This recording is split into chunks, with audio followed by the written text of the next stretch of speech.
Welcome to East Coast LQ Reviews. Today, we're doing another episode of Rate That Beer. This is episode 52. Can't believe there's already been 52 episodes. I've been kind of pumping them out lately. But, yeah, so we got 4 beers tonight. I got somebody with me here tonight as well. Bumpy Road Brews. Just somebody. Cheers to Bumpy. Cheers. My good friend Bumpy from Bumpy Road Brews. Cheers to him. Is that what you want? Is that better? Yeah, I'm gonna go watch Mr. B's home brews. Yeah. Cheers, Tater Dom, in the chat. All right.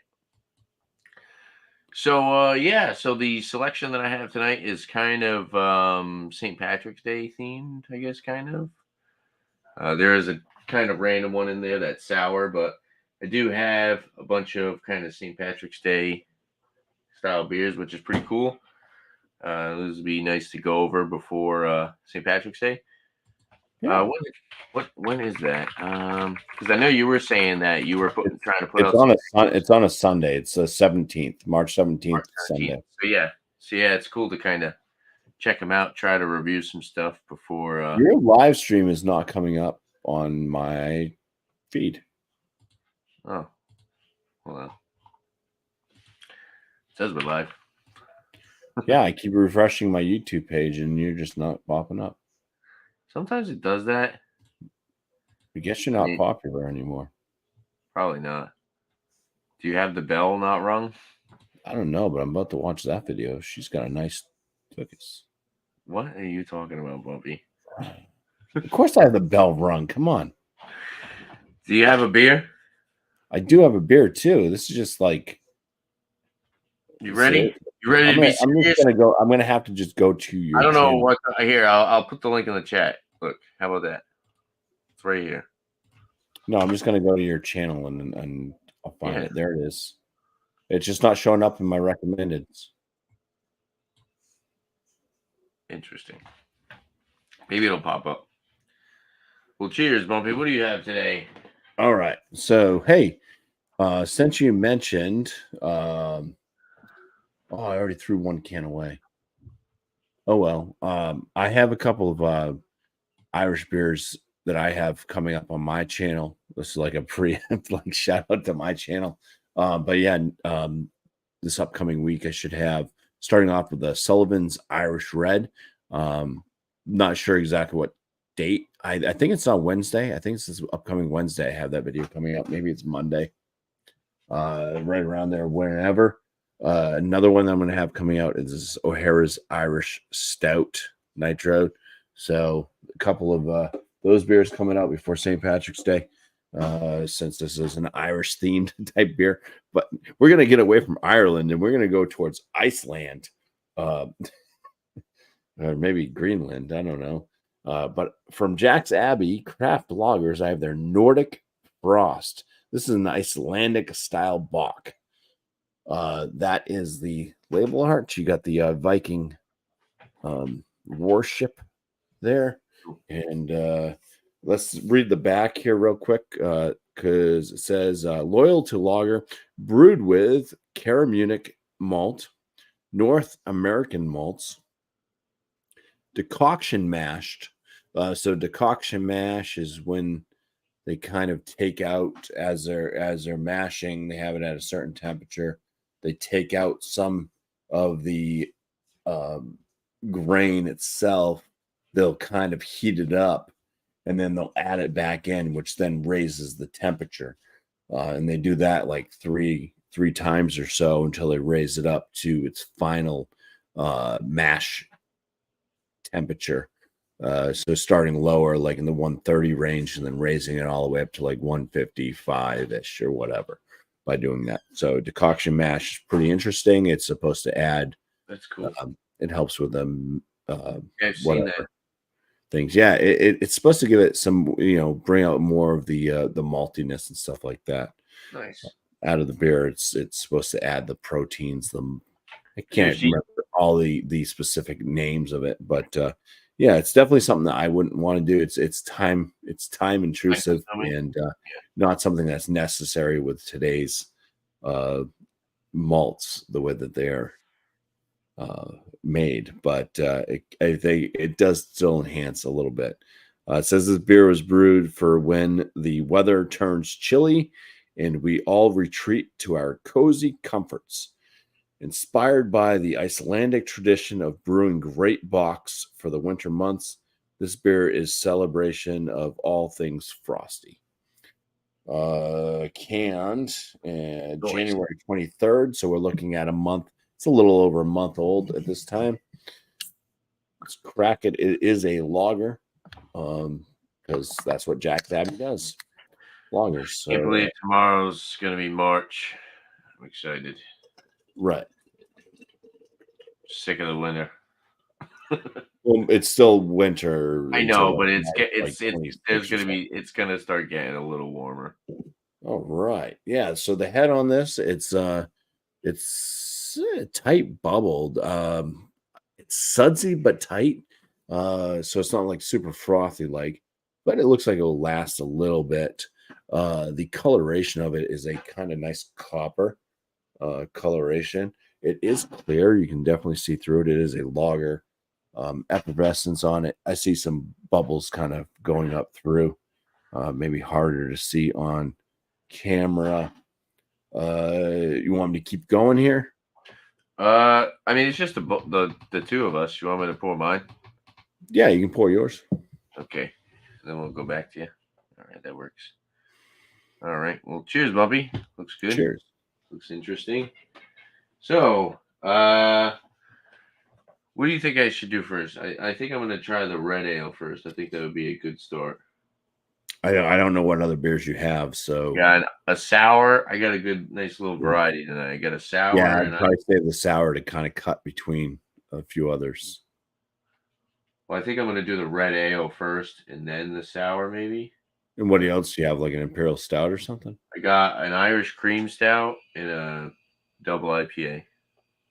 Yeah, I'd probably do I don't know, maybe the cream stout last. Maybe do the red, do the sour. Yeah. Or do the red, do the IPA, then the sour, then do the stout. That's fair. Yeah, that makes sense. All right. So we got a beer by these guys. They used to put out these bombers, like the big bottles. Berkshire Brewing Company. Do you remember that, Bumpy? Berkshire? I remember Berkshire. They used to put out the big bomber bottles. A lot of companies did back in the day. They don't do it. I don't see them anymore. Henniker used to do that. Used to get that a lot from who else? Rogue. The Ommegang. Remember the Ommegang ones? Yeah. You still get that with Those the cool. They'll still put out the three philosophers in bottles. Yeah, but you don't get like the Game of Thrones cool box set anymore. Remember those? Yeah. Well, so this is called this is Ireland Forever Ale. It's an Irish red ale, and it does say product of USA, and a portion of the sales go to the St. Patrick's Committee of Holyoke, founders of the parade and road race. It's an Irish red ale, and I'm not going to tell you the ABV because I don't think you saw it, right? No. Okay, cool. All right. This product is unfiltered and unpasteurized. Best keep cool. Product of the USA. A brew crafted for the Fighting Irish, deep ruby red with a toffee-colored head. The Irish red ale brings noble UK hops and malts to the table. We use an abundance of specialty malt to formulate notes of biscuit, cherry, caramel, and chocolate. This beer has a floral, earthy flavor and aroma accentuated by golden hops, Slanja. Then we got a packaged 1/16/24, so this is pretty fresh. Nice. So let's crack this open and pour it up. Let's go with the Irish red ale. We're going to use a Guinness glass. I didn't know what to use. I thought this would be cool.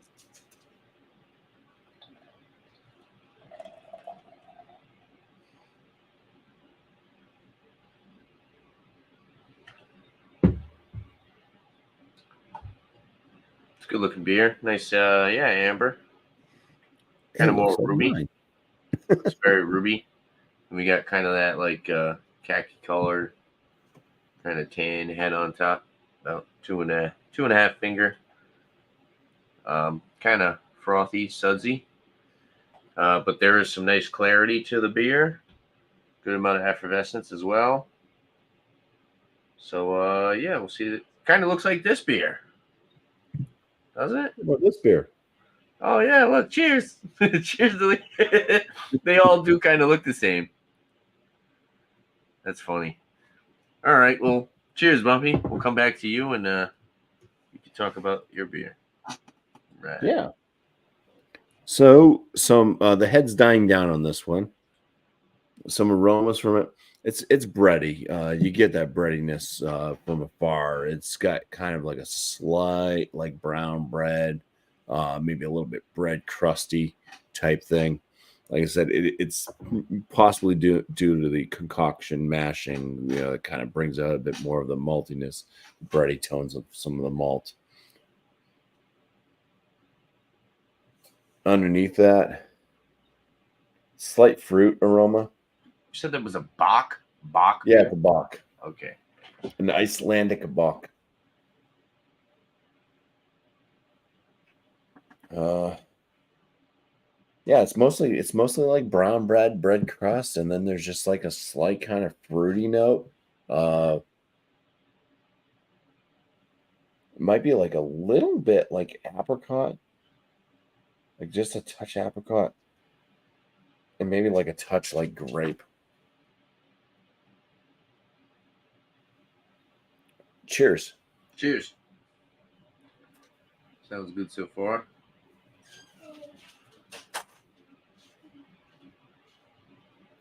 So medium heft to the body for a lager. That's surprising. It's a heavy beer. Really? They're usually more crushable beers. There's that maybe due to that decoction mashing. They go through different temperatures, so you get different proteins out of the malt. So I think that leads to a heftier feel. Yeah, this is pretty thick, but still medium. Like it's like a thick medium body. This very malty, lots of brown bread crust. Mr. B homebrew some beers.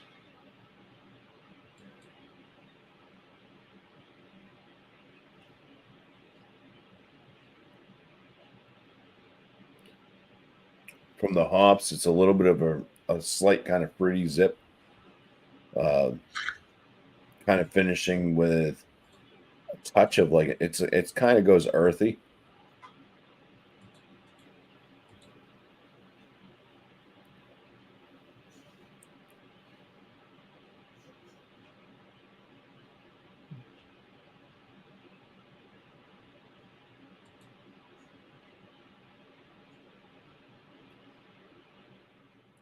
Yeah, I think maybe the closest fruit that I can figure maybe apricot, and then it finishes kind of with this like earthy tone, kind of flavor. Pretty filling for a lager, and definitely has some deep tones to it there with that decoction mashing with the bready tones and everything coming through on this one. It's more of a sipper than it is a something that you're just gonna slam down and drink easily. Like they said in the description, it was about something, during the wintertime, drink this to, stay inside where it's warm and cozy. And yeah, it's definitely something that, if you're chill at all, if you're kind of outside for a while, maybe work in the yard, you come inside and need something that has some heft to it and stuff. It's not an imperial stout that's barrel aged or anything that's really going to warm your insides, but it definitely feels like a meal in a glass a little bit, an aperitif type of a drink here. So the Nordic Frost, an Icelandic style Bock from Jack's Abbey Craft Lagers. I'll tell you what I think about it as far as like a sliding scale of shit to excellent, and we'll see if Tanner can guess the ABV maybe too, based off all my descriptors. Do you want me to guess now or? Yeah, go for it. Well, they're fresh in your mind.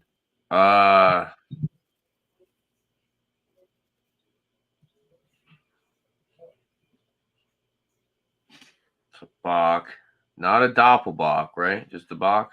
It's just a Bach, not a double, but it is Icelandic. I don't know what that means. Vikings.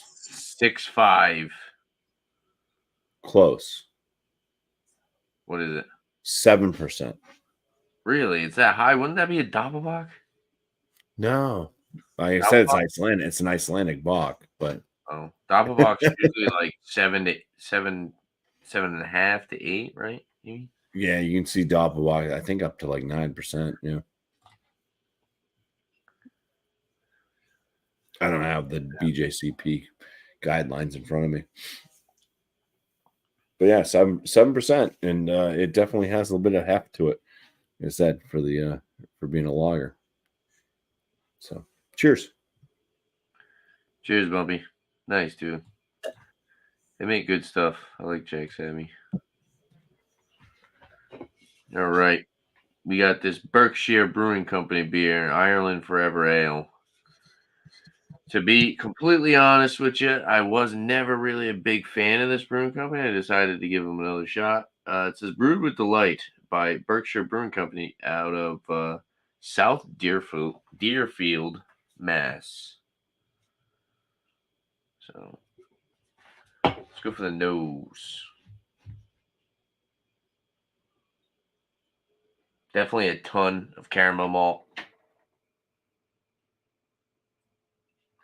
Very caramel malt, and then bready, biscuity bready. It's actually kind of like some fruity notes, a little bit of like apple in there. A little bit of like citrus, lemon. I think actually now that I'm smelling it, it's more toffee than caramel.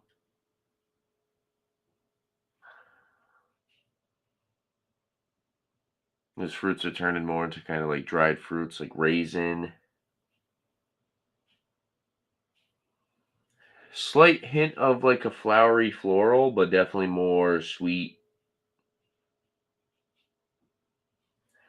Maybe like a touch of chocolate, like a dark chocolate. Let's dive in and try it out. Cheers.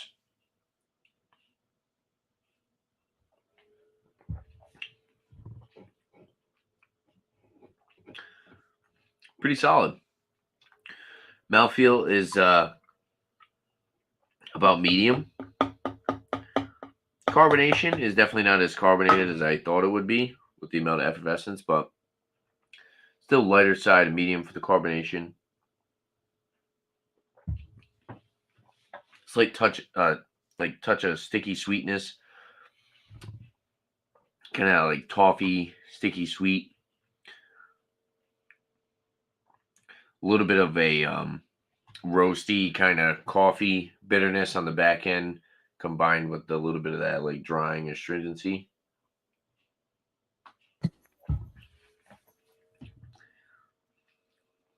Very crisp and clean. Yeah, it's a little drying on the finish, I will say. Excuse me.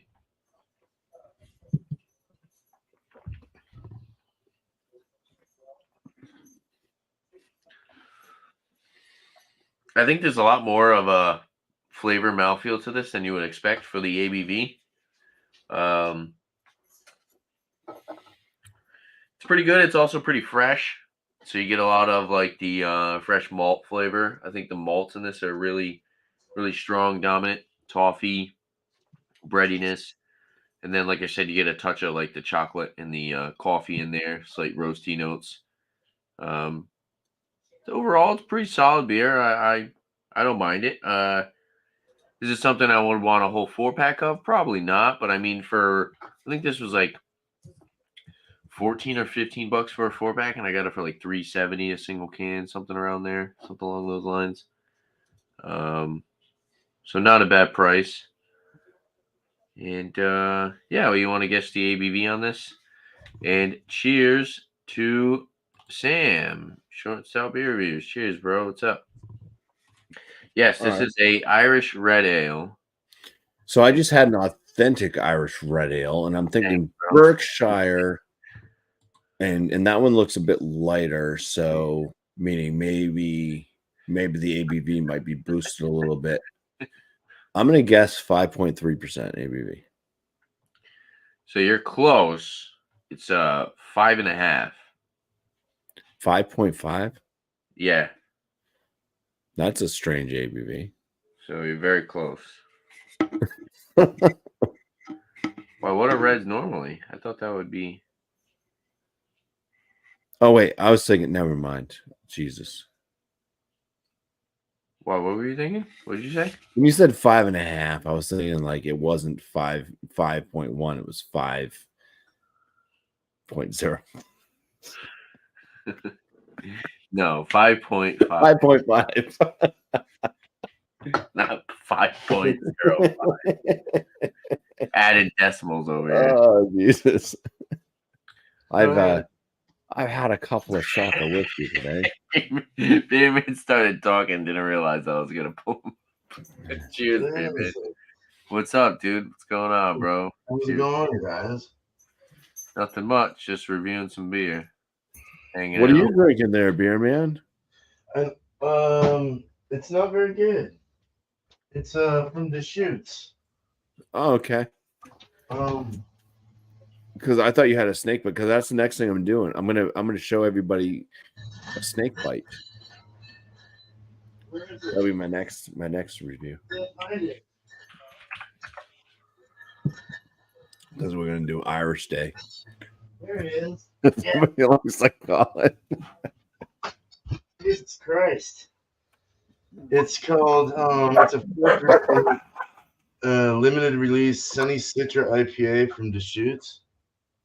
Say this a bitch. And it's packaged 122, but it tastes old. It's got lemon like tea. Got that nasty flavor. This is what it looks like. Just real murky and ugly.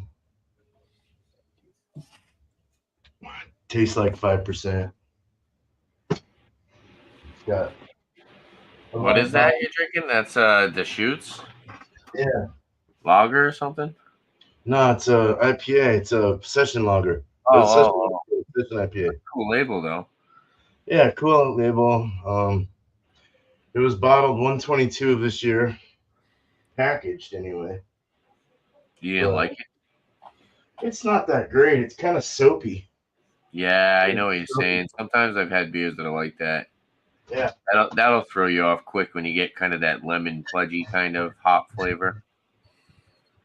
Yeah. It's like, what happened here? Did they not clean it properly or something? I don't know. I got this one. I got the 12-pack. Sanitizers wouldn't do that, would they? No. I hope not. It'd be the lines, like however they're handling it or whatever. Yeah. Or whatever they're doing. Oxidation could play a part in it. Before they even like bottle it. Cheers, buddy Well, Cheryl. not before they bottle it, probably be after. Oh, that oxidation. Strike that one. Perfect. Sam said you're gonna start perfecting hard seltzers. No. Too I don't know about that. funny. Hi, guys. Cheers. Well, cheers, beer man. Do you have a beer that you want to review, or are you just hanging? Or That was it. Well, that I have like the 12-pack of beers from Deschutes, so I got one of each, so 4. That I could try. I'll do that one. I can do that one later or something. But yeah, that's fine. I have another beer to review. We can actually we can pull up the beers that I like to go around and pull up a website of everyone's beer and stuff. I'll do Bumpy's. We'll start with Bumpy's. The Jack Sabby. What was it called? Something Frost. Nordic Frost. So it's like North, but without the TH, and it's like Dick, but without the K. Okay. All right. There we go. What style is that? It's a Nordic. Icelandic style Bach. Yeah, there you go. Okay. There's the website.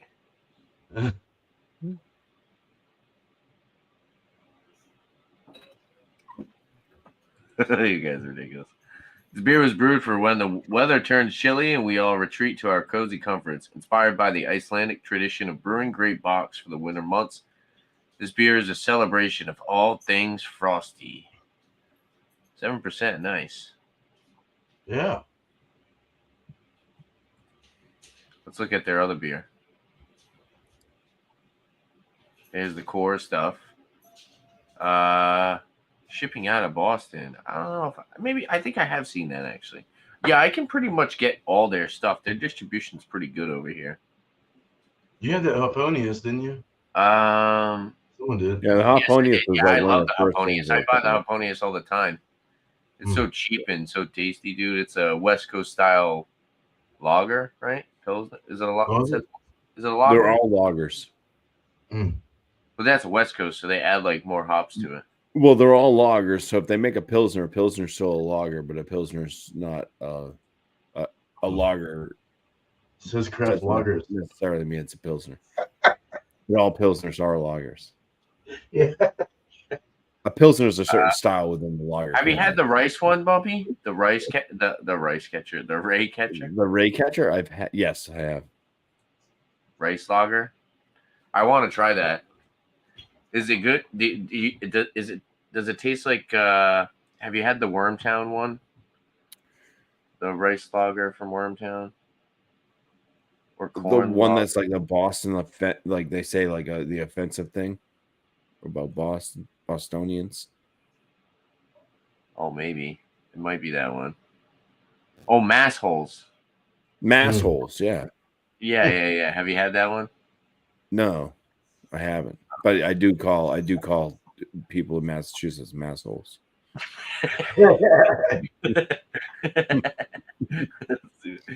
I think I've had the Copper Legend. Pretty sure I had that. I've never had the red tape though.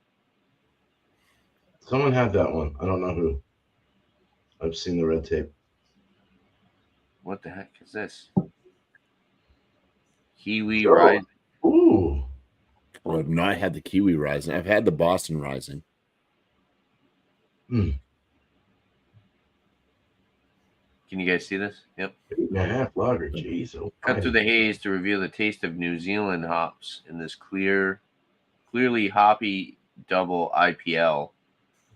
Kiwi Rising is named in honor of the endearing nickname of New Zealanders and brewed to accentuate the incredible flavors of their hops. Crisp, bright, and tropical. 8.5% too. That sounds good. No.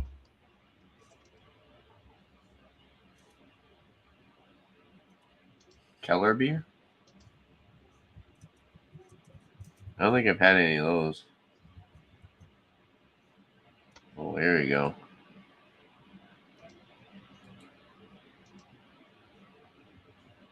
Never seen any of these.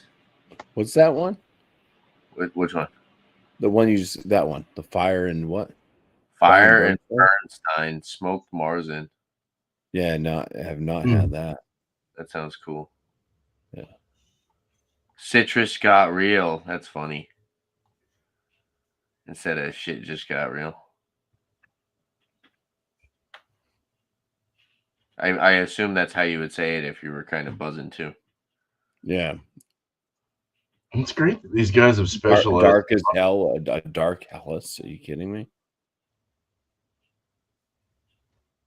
Black lager? Yeah. How can you have a dark, or maybe it's not a Hellas, because the Hellas is a bright. It just says black lager.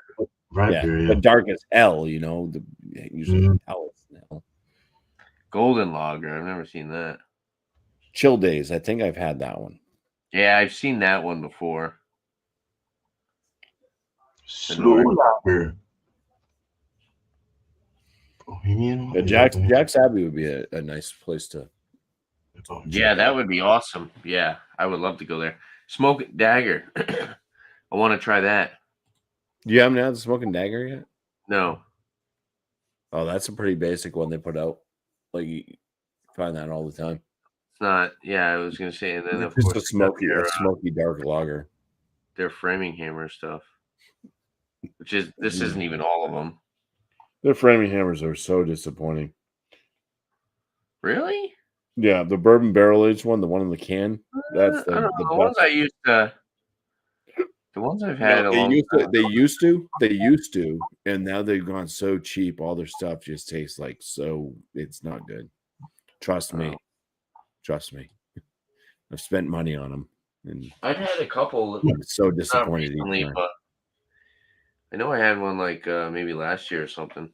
But no, this one I still have it in my fridge actually. That's the one you want, the bourbon barrel aged Framingham. This is like Goose Island bourbon barrel aged. You know the Goose, the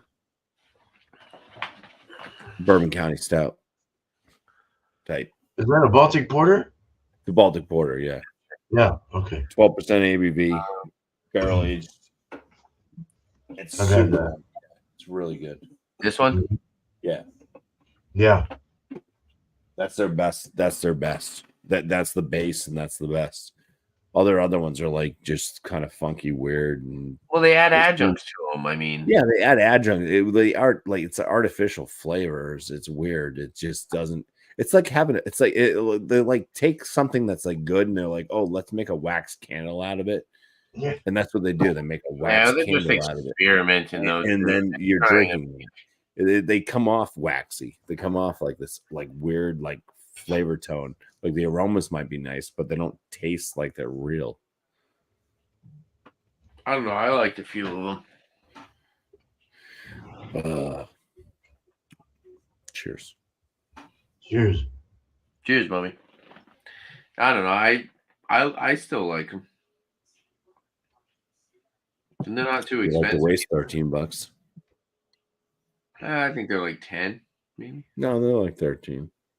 There's all the new ones that they came out with weren't as good as the ones that like their original ones. No, like three to 4 years ago, their variants were very nice, and all of a sudden it was like the past couple of years they've been like. That's what I'm saying. There were certain ones that they came out with that were pretty good, and then there were some that weren't.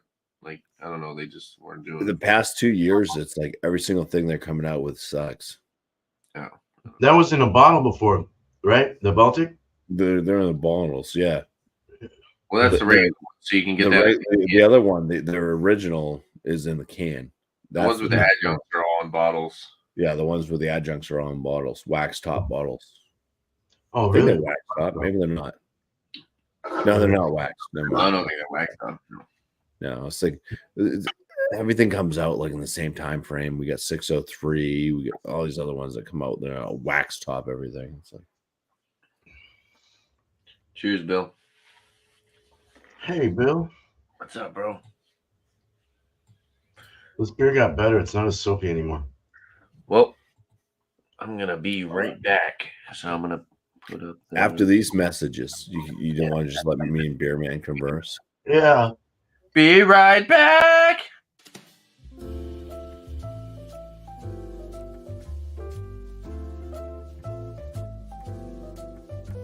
This burrito's good.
All right. And we're back. Cheers, everyone. All right. So I'm still sipping on my beer here. You can pull up the Berkshire Brewing Company website.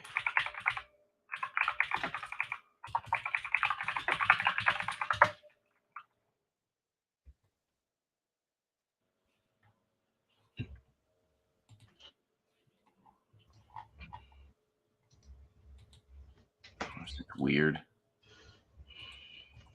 There we go. Okay. Our family of beers. Year-round beers. I've seen the coffee house one. Chick Pilsner, lager, sour ale. Dandelion Haze. Good range of beer styles. Yeah. Pale ale, black and tan. The steel rail, I remember they used to have in those bombers. See, like one of those. Hmm. Here we go. Pours it. Why does it say 5.9? Huh? It must have lowered it, eh? 5.9 it used to say. That's what you had right now?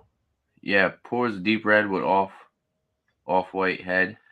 Aromas of sweet malts. Flavor up front comes through as a sweet honey and pear, rounding out to cracker and biscuit. Finishes dry and lightly roasted. But yeah, they lowered the ABV. It's weird. Cabin Fever. Let me go back to the. There we go. Snickerdoodle Strong Ale.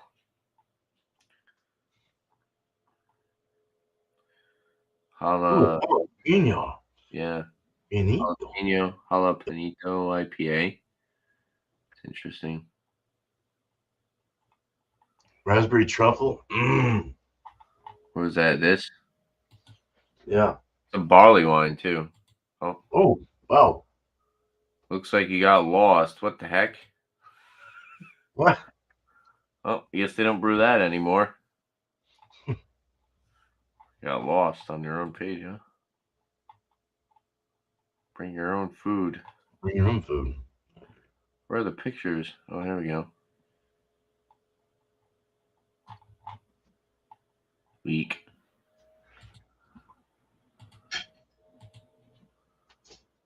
Tap room and beer garden. Here we go. Oh, it's like one of the I've been to a brewery like that in Connecticut one time. Whoa, what is that? Dick Shat. Shat. That's an interesting name for a tap room.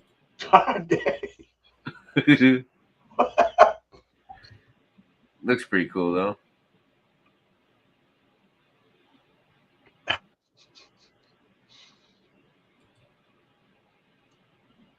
And wine.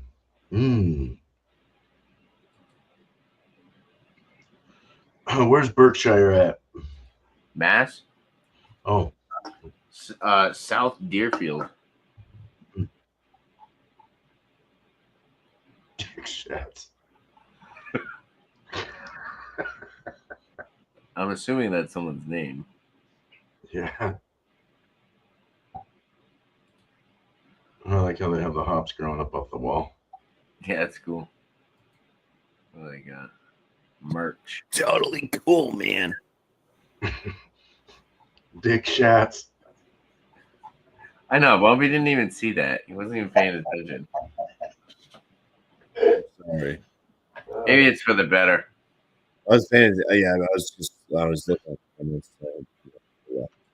It's for the better, you know, beer man. Yeah. Commented on their channel. Yeah.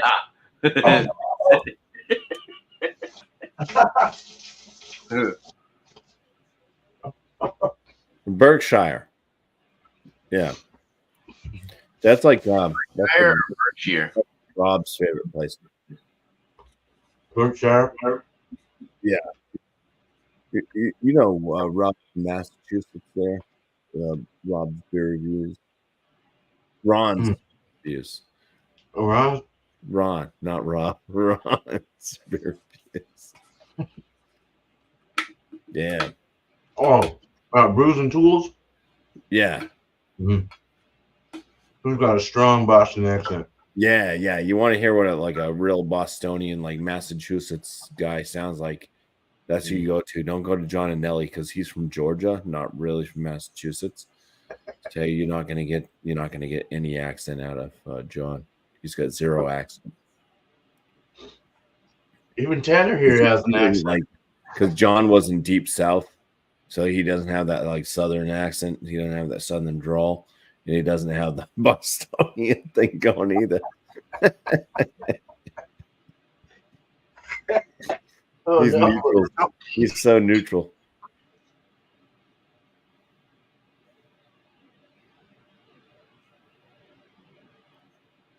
I'm loking.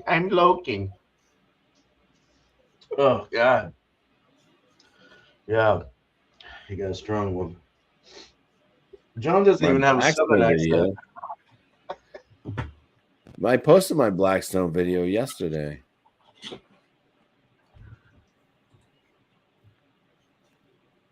Tonight, I did it on the.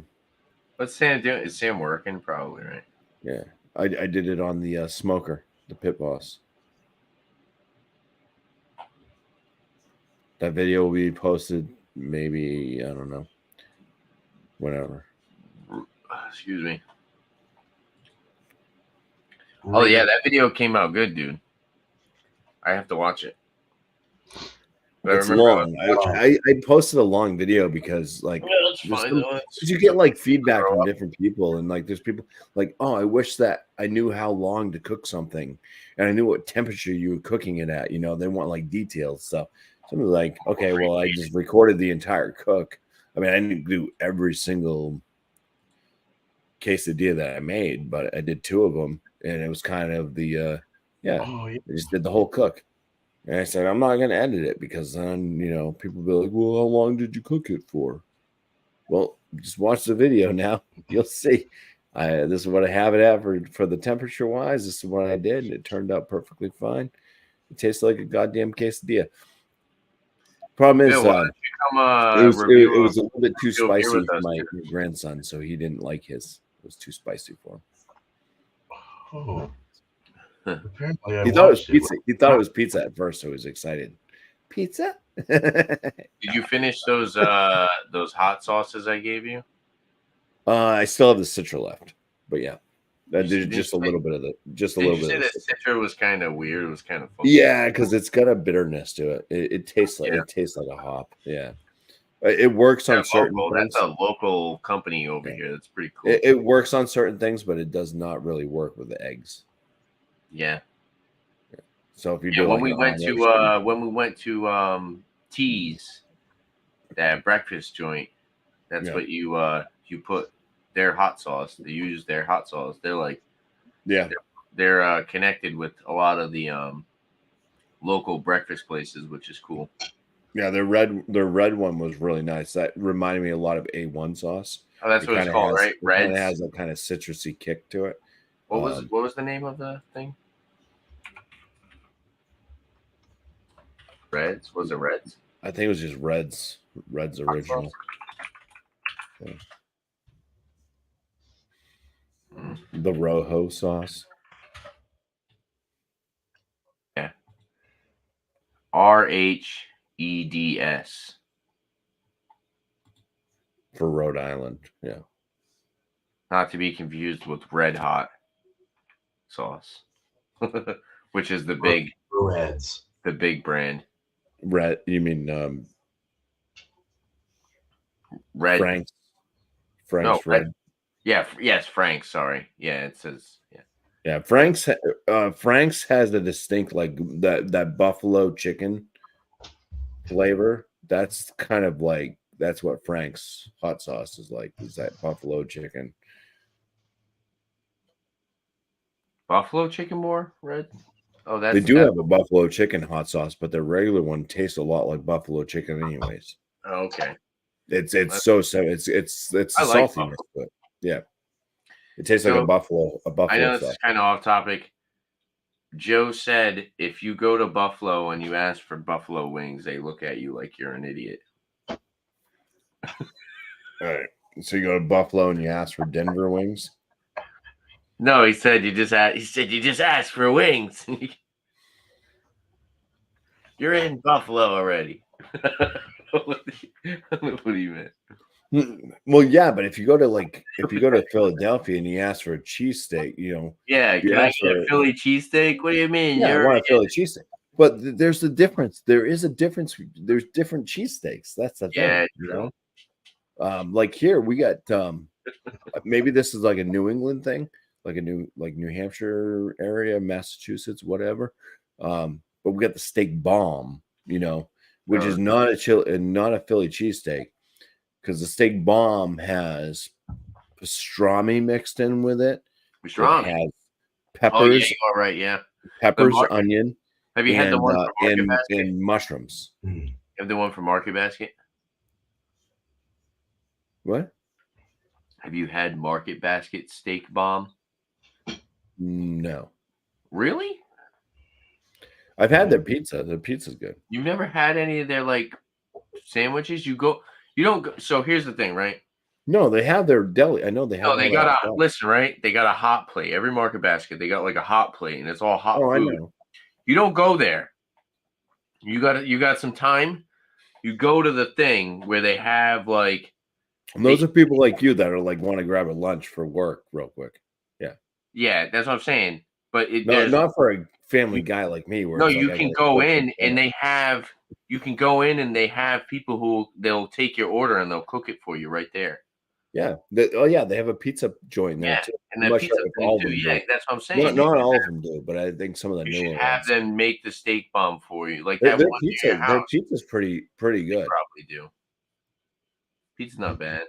You have their cooked pizza. I mean, they also have their Market Basket brand. Oh, the triangle pizza. Yeah, that's pretty good. It's the baked to rise crust. It's not bad. The Sicilian, the prepackaged. You're paying under $5. You're paying under $5, and that's a pretty good frozen pizza.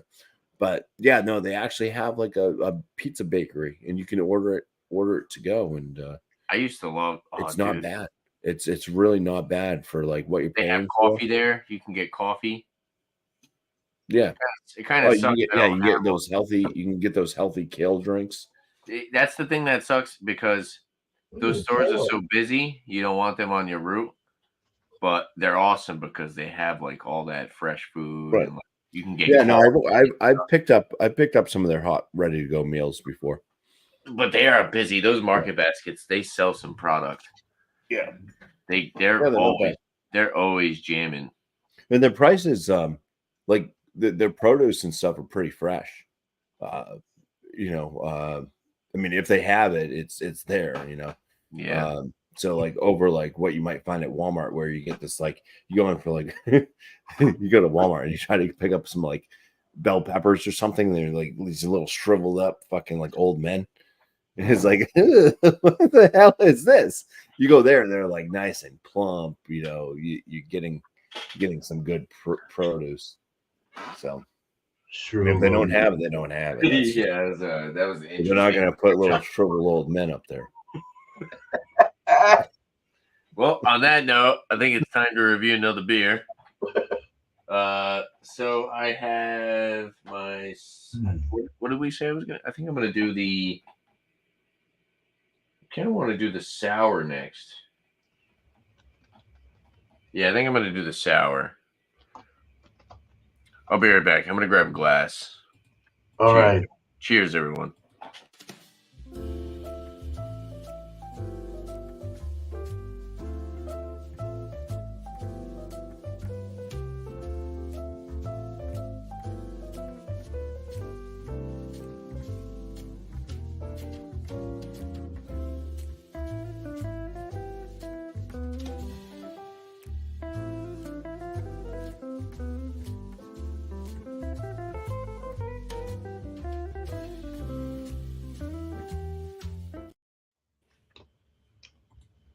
right.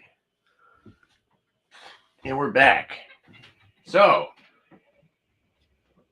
next beer we'll be reviewing is by Barewolf Brewing. This is their Splat Sour Ale with pomegranate, tart cherry, and blueberry. This was canned on 1/9/24. And I'm not even going to try to pronounce what the bottom of that says. No,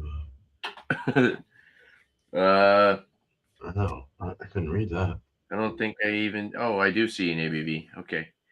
Brewed and canned at Barewolf Brewing LLC, and these guys are out of Amesbury, Mass. Splat. Pour it up. We get a Spigloo wheat beer glass. I think this is going to be more Berliner Weiss style. Yeah, look at that. Bill's asking for a link. I can send it to him.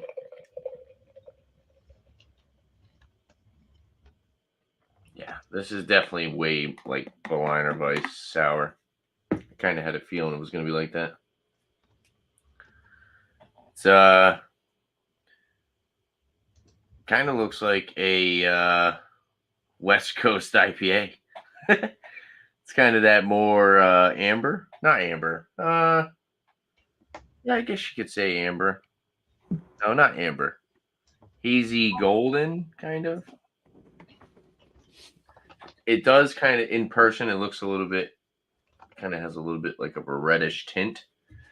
They are using pomegranate and cherry in this. Looks a little bit more golden on camera, but in person, yeah, it's a little bit darker. We got a white kind of thin lacing on top. Whatever it had completely dissipated. Some nice effervescence. Yeah, slight hazy, a little bit of clarity. We got Bill in the basement. Cheers, Bill. What's up, bro? How do, fellaroo? And yeah, I think I'm gonna do a full on review and then we'll move on to the next person because I do have a good amount of beers to go through. So I'll go grab one. Go over the nose on this now.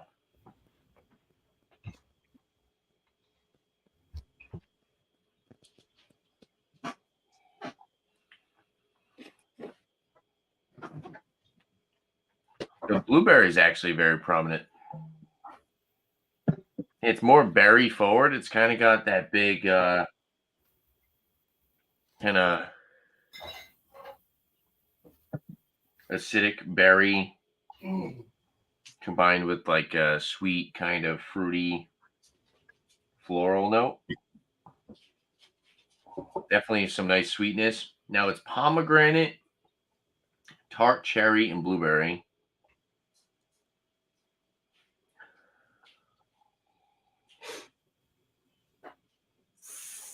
It's very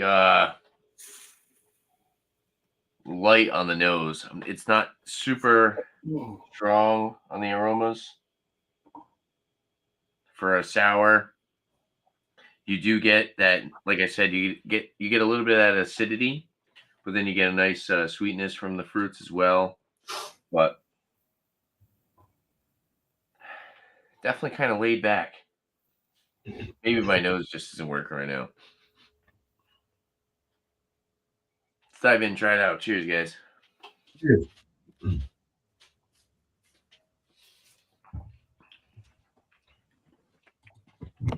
Ooh, it's sour on the palate, though.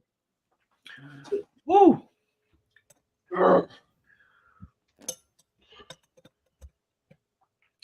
That's like super kind of like sour head sour. Makes your lips pucker.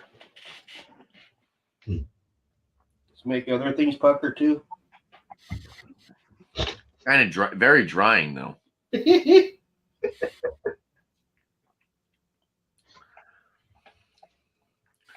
See, on the palate, I don't really get much of the blueberry. I get more so the pomegranate. The cherry's not super prominent as well. There's a weird color beer. Very, like I said, very drying.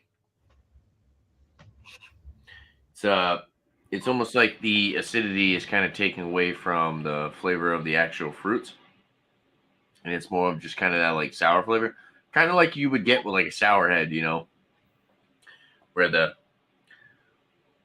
the acidity is really just kind of cut through any type of sweetness. Dang it. It's very crushable. It's very drinkable.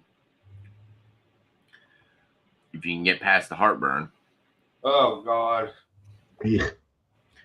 But it's not bad. I like it. It's really, really sour. I wasn't expecting this to be that sour. Your glands hurt?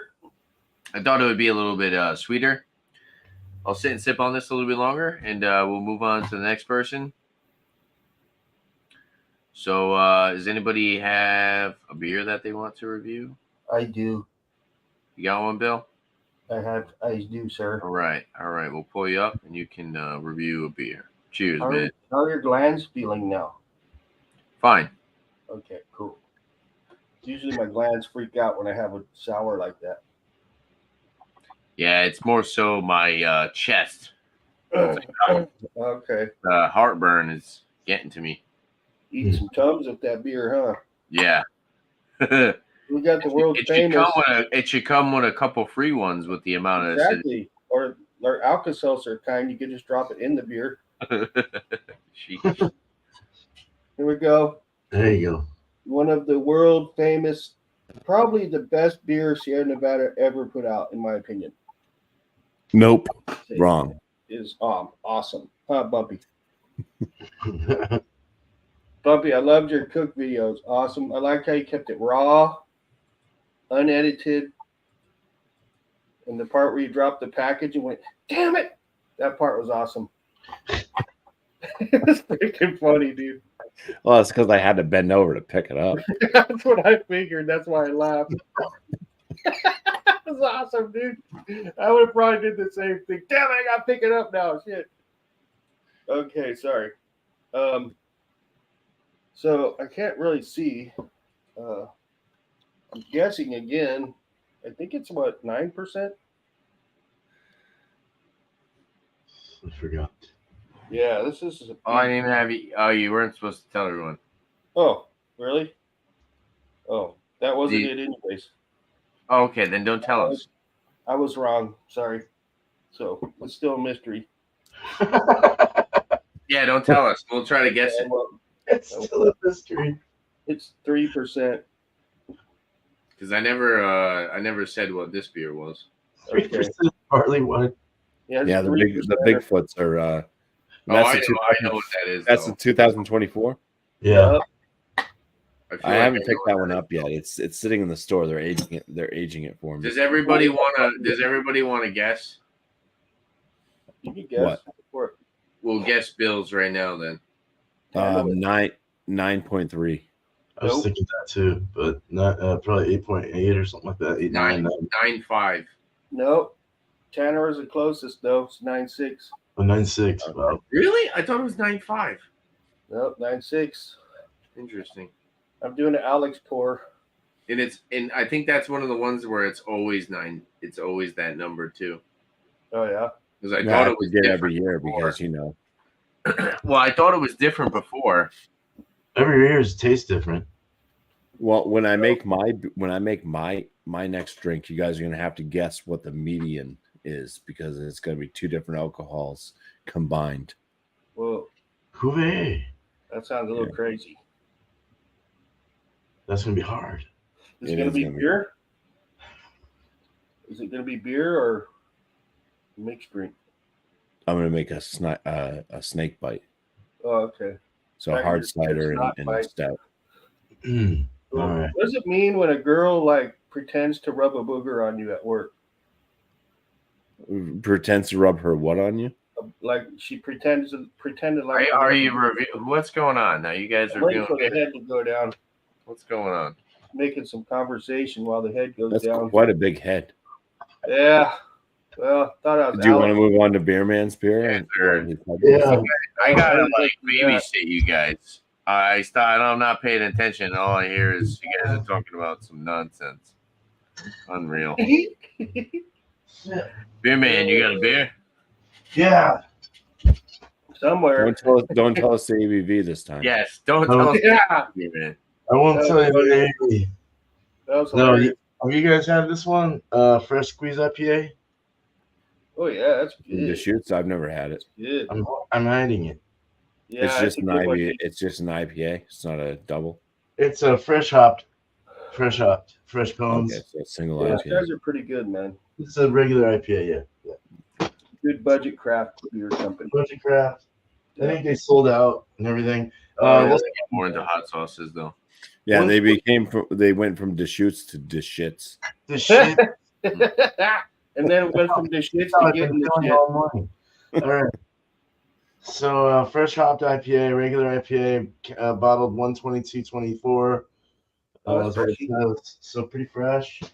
I was really fortunate to find a 12-pack that was packaged on in January. So usually these are really old, but you can see it's got a nice northwesty kind of a caramely, light amber. Looks like it. Deep gold honey colored beer. Yeah, good effervescence in there.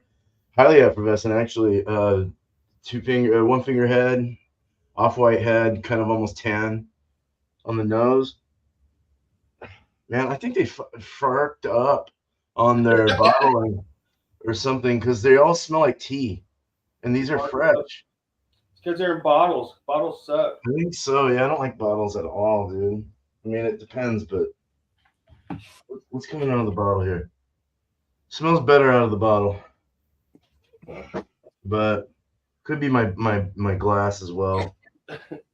Let's just drink it. I can't smell anything. It smells like citrus, hoppiness, and a little caramel. Caramel. Little Trouble in Big China. No, Big Little Trouble. Trouble in Korea. So this is it's got a nice bitterness in the finish. There's a bit of a citrusy, lemon-like citrusy note coming out of the flavor and all around the mouth.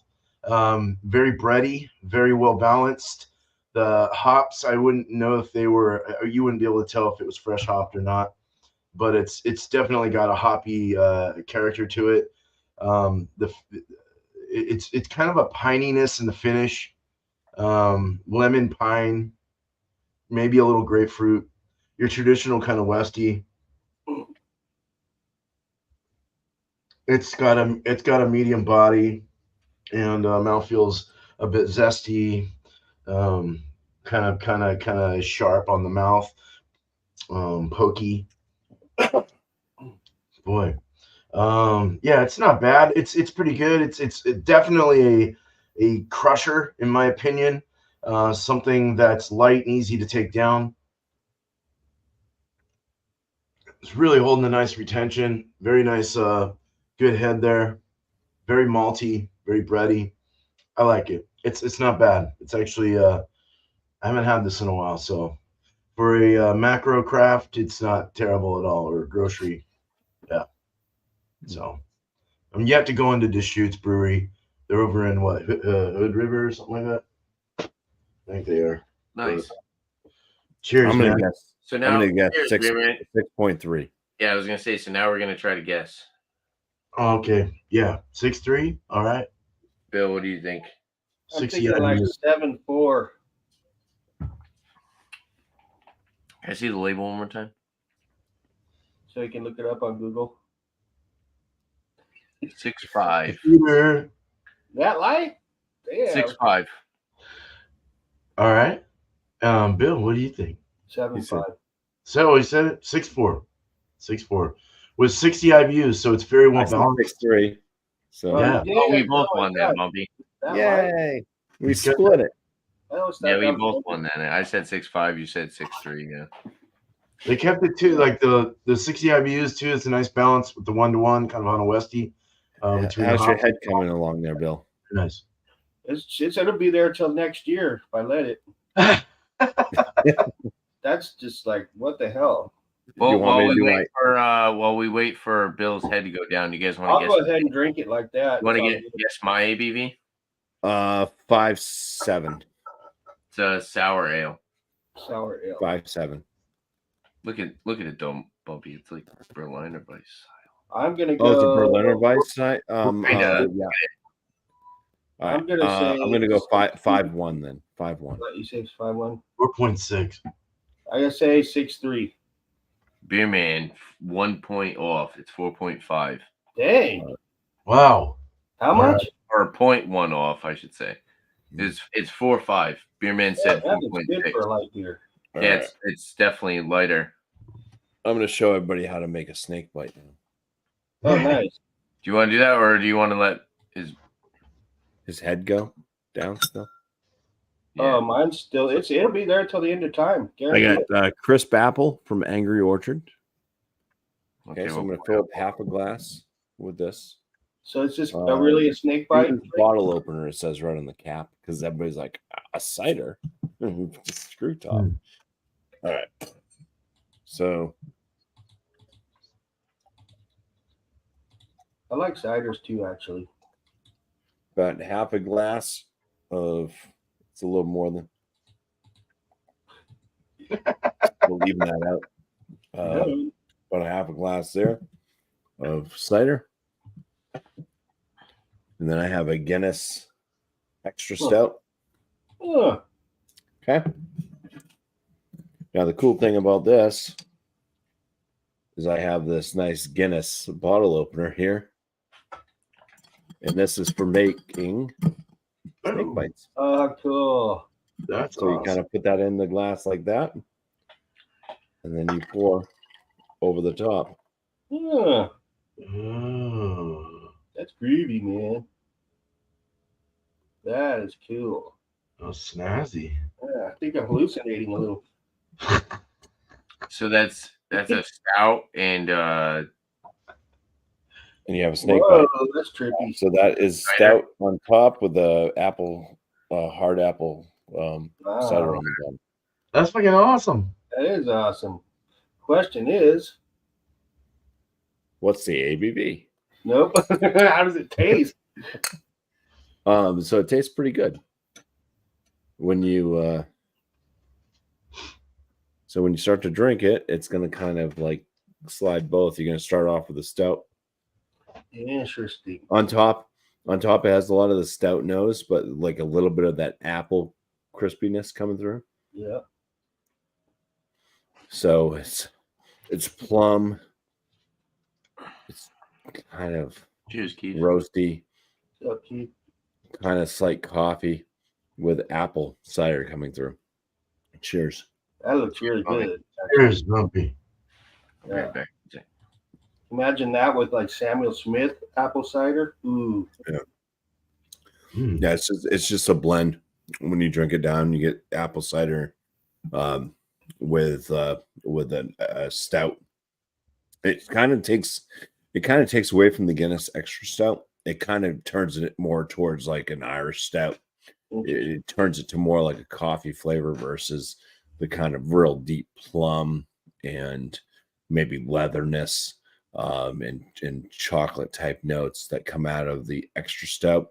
And it kind of brings out more of this robust like coffee tone mixed with apple cider. That's the yummo.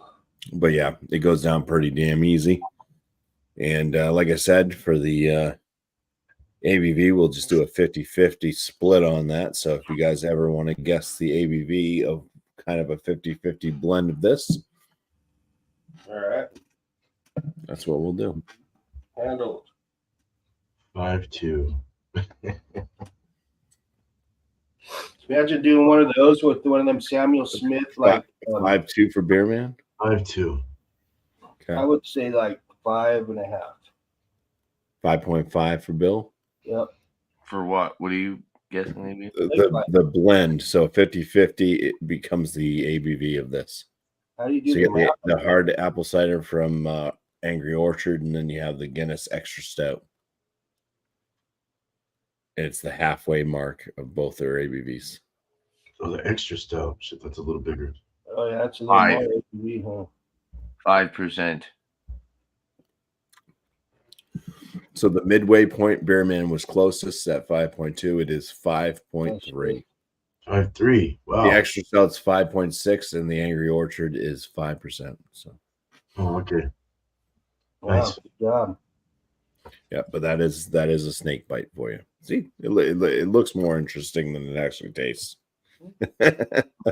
It's pretty. What you do on those late night when you're out at the bar? And That would be fun. it's like a darkened hand, but different.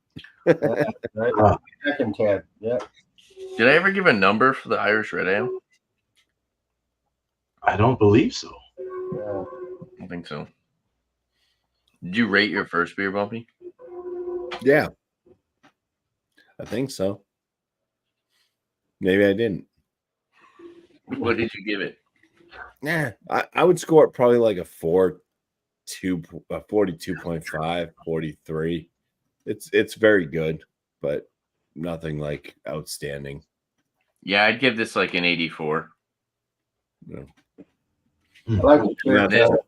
my scale was at a 50, so I mean, This may be a, I don't know, right around the same, like maybe like 86.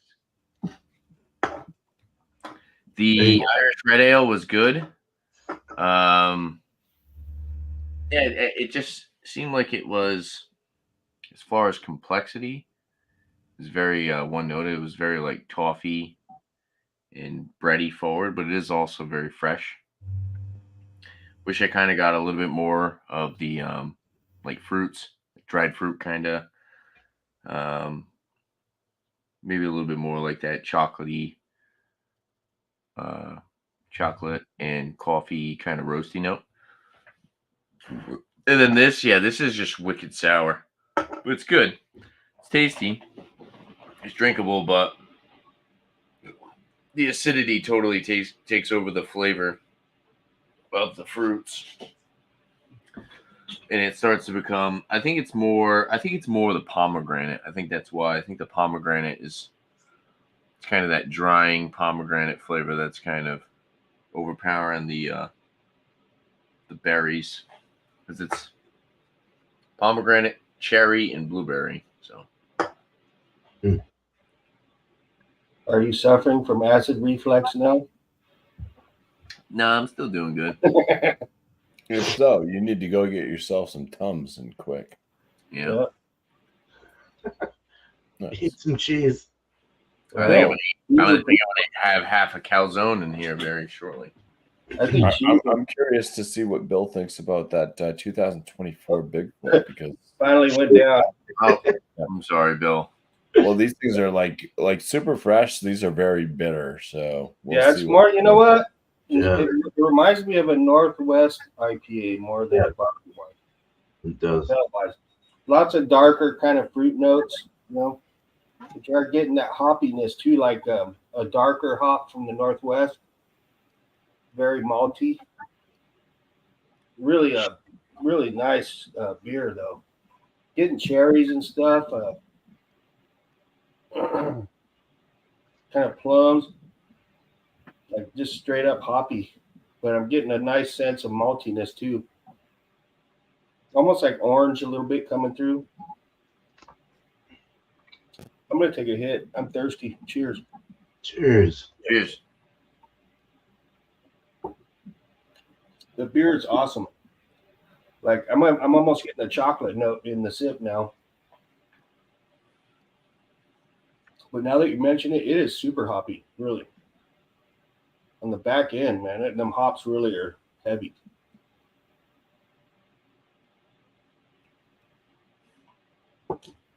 I mean, it's just a heavy beer on all fronts. You know, they hid the alcohol very well, so you can't really tell. But it is there because you can feel it warming. We already guessed the ABV at 9.6, so you drink 3 or 4 of these, you're gonna be, feeling it pretty good. Oh yeah. It's awesome. It's super hoppy. I I can see why you could probably age this because the hops would probably chill a little bit, and then you'd have really almost like sort of like a Baltic porter almost.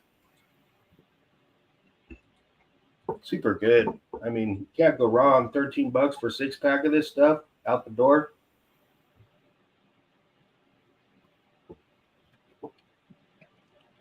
It is awesome beer. But to me, I think it's more like a double or a triple Northwest IPA.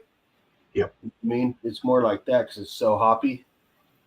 But I love it. I mean, are we scoring this thing or what?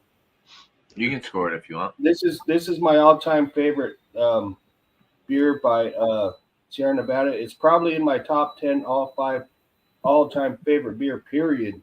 Better than Optimum? Yes, I would take this over Optimum. Yep. Although Optimum Fresh is bomb, man. It really is bomb. I forgot all about that one. Good one there. Shit. Maybe that one might give this one a run for the money, but I don't see that one as often as this one. So to me, this is a 5-star beer. I mean, you know, there's 5-star, but then there's like ultra 5-star, like Mile High Club. I'd rather have Mile High Club than this. So, you know, but to me, this is a 5-star beer, you know. So I think it's awesome. I mean, if you're like a beginner, I wouldn't go for this. You'd have to be a seasoned veteran like us, you know, to be able to handle a beer like this, or else it's just gonna wipe your palate out. They're good for aging. The Bigfoots. Never had one aged. I've never tried one of these puppies with age. The first time, Bill, I ever had Bigfoot, it was a 2014. And I had that 2 years ago, which would make it 2022. So 2014. Wow. That'd be 6, 7. It was 8 years old. Wow. That's really aged. And that was the best Bigfoot I've ever had. No way, really. Holy crap. Yep. And is that review in your channel? No, we did it live. Oh, really? On somebody's channel. Good luck finding that one, huh? Right. I don't even know whose channel it was on. It was a while ago, 2022. So that's pretty much what I got on this. It's an awesome beer. I love this beer. I grab it multiple times every time it comes out. Nice. And I hope they keep this beer around until I'm gone. Cheers, fellas. Cheers, Bill. Cheers, Bill. Cool, bro. Thanks for having me. Still going. Hour and 20 in. My God, it seems like it's been 3 to 4 hours. You think so? Yeah. Time flies when you're having fun. Oh, Yeah. I just got off a sleep marathon for like 15 hours. Pretty disappointed in this beer, but slept a long time today. That's your own fault for buying it. I guess so, huh? Well, I guess.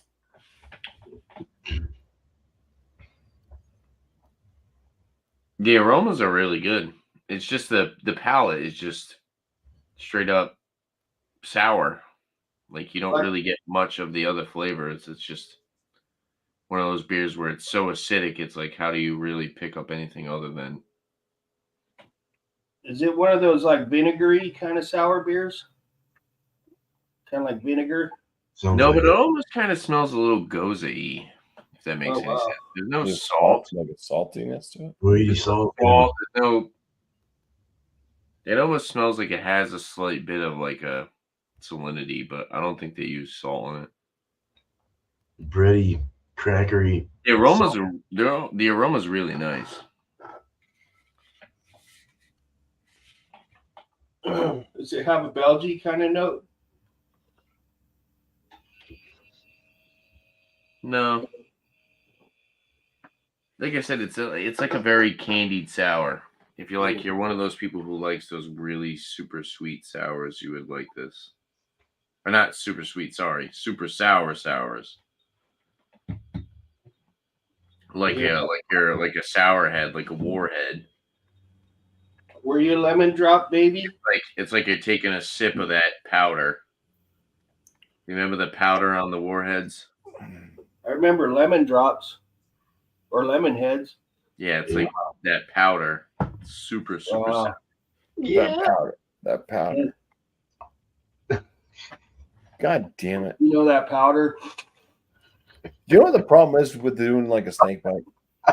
What? Is I now have 2 alcoholic beverages I have to finish before I get Oh.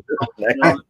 The struggle is real, huh, Bubby? Faster then. It's your own fault. Drink it fast. I passed on to my wife.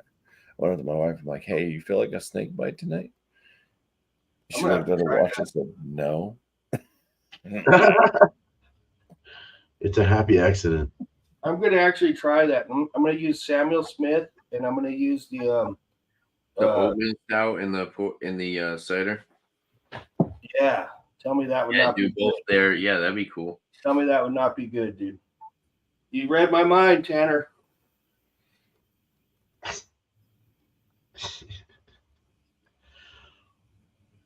Hell yeah.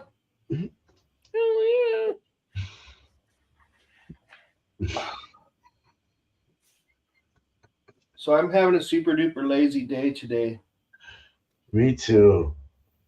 I do need to make another beer run at some point, like today, or else I won't have much to drink later. I have some 1783. So I went down, I took my recycles down today, and I was pleasantly surprised how much beer money I have now. Wow. Nice. I love that. Yeah, see, here in New Hampshire, we don't get taxed on beverages and stuff. So You don't do it? Yeah, so we don't get like recyclable returns. Oh wow. So we just recycle for the goodness of trying to save the planet and being cool. Oh man. We don't do it for money. Shoot, man. You guys and seriously, I have my own recycling bin in the house. Wow, that's nice of you to do that, dude. Do you guys have another beer? Or? Like some people, start pulling up the when they're sorting in the trash. I don't give a shit. Oh yeah, I'm recycling. Yep, and you don't get nothing out of that. Nothing out of it. What the hell, dude? It's out of the goodness of my own heart. Oh. Do they had 10 cents? We're gonna. Government. All right, let me dial this back, guys. Hold on. Let's pull up some websites of some of the beers that we're drinking. So we recently just had me review a beer, Bill and Beerman, right? Bumpy, you didn't pull anything new up, right? Well, I did the snake bite. Snake bite. True. That was what, a Guinness? So it was with the Guinness Extra Stout and the Angry Orchard. The Angry Orchard crisp apple. Because they do have different ciders. The crisp apple is very I would say that is what you want with a snake bite for sure. You want really? that crispness, yeah. It doesn't have to be an Angry Orchard, but definitely you want an apple cider that has a crisp, dry bite to it. Okay. So overall for the snake bite, it's not the best snake bite I've ever had. Excuse me. And I'd probably land it like, I'd probably give it like a 37. That's kind of low, Bob. Yeah, 37 out of 50. It's good. It's good. Rather drink a regular beer. I've had better. I think you need a better stout. Samuel Smith stout. I've actually had them done with instead of apple cider, I've had them done with IPAs. Whoa, okay. Yeah, an IPA and a stout. That's the way they do it in Boston. So what you got there, Tanner? So we got pulled up this year Nevada.com website. This is your the Bigfoot. Yeah. Or Bigfoot. Barley wine style ale, the beast, the beer, the legend. After the workday grind, reconnect with your wild side through our untamed barley wine style ale. The classic lives up to its namesake. Massive malt body, sheer hop intensity standing at 9.6 ABV, 90 IBUs. Wow, it's that high in IBUs? I didn't know that. Holy crap. They hop them to be able Cellar to your beer. Mhm. Cellar your beer. See? Okay. Huh. Well, Bumpy can attest to that. There he is. Is that a real picture of Bigfoot? No, it was Beer Man looking for his satchel. Yeah. Beer Man lost something in the woods. Oh, hey. Looking for hops. Awesome. Yeah. Yeah, it's Beer Man collecting hops in the woods. It's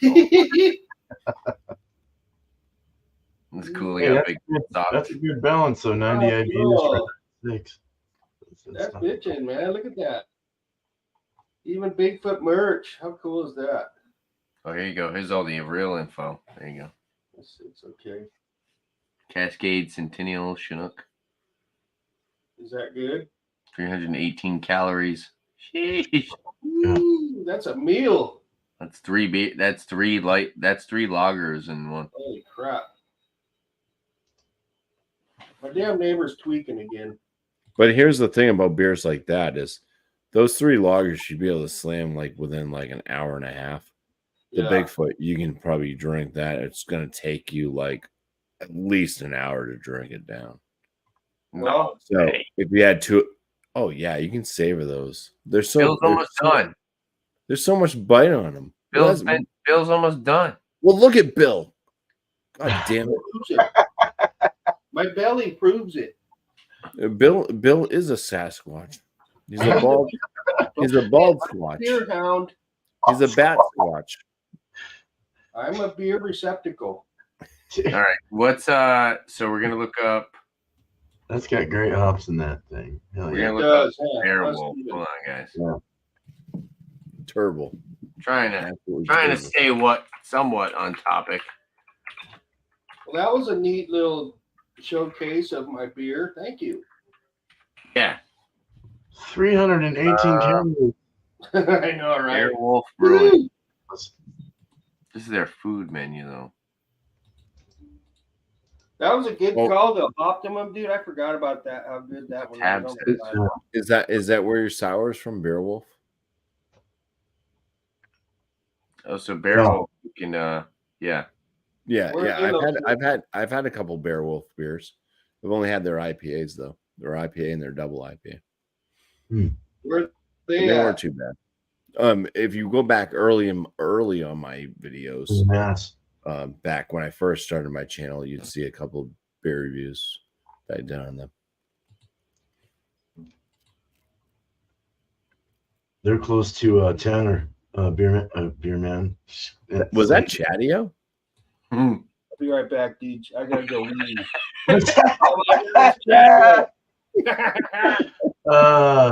That's hilarious. That's funny. There he is again. There's Chatio, dude. Yeah.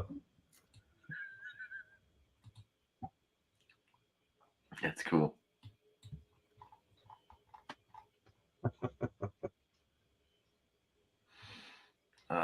Cool beer website. for weddings. The website's a little different. Like, where are the beers?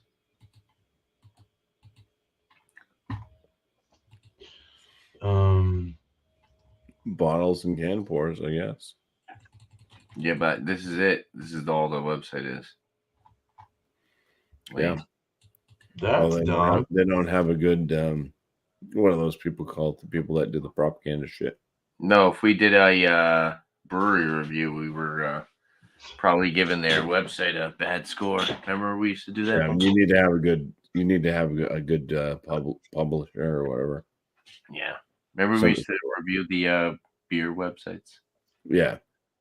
Do the brewery reviews, and we'll look at the website and see how well they are, how good they are at being able to navigate through. And that one, it's like, yeah.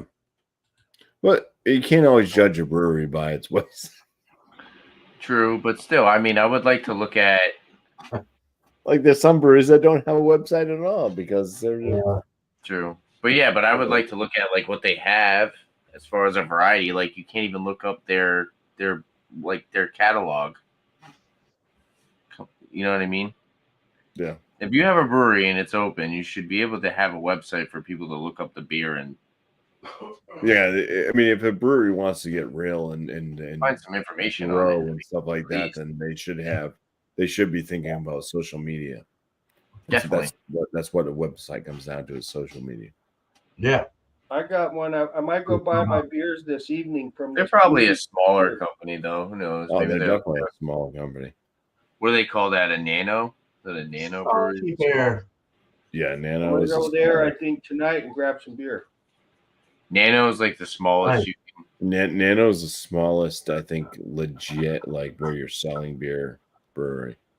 Yeah. Underneath Nano, you're home What brewing. happened? What happened? Hey, Bigfoot.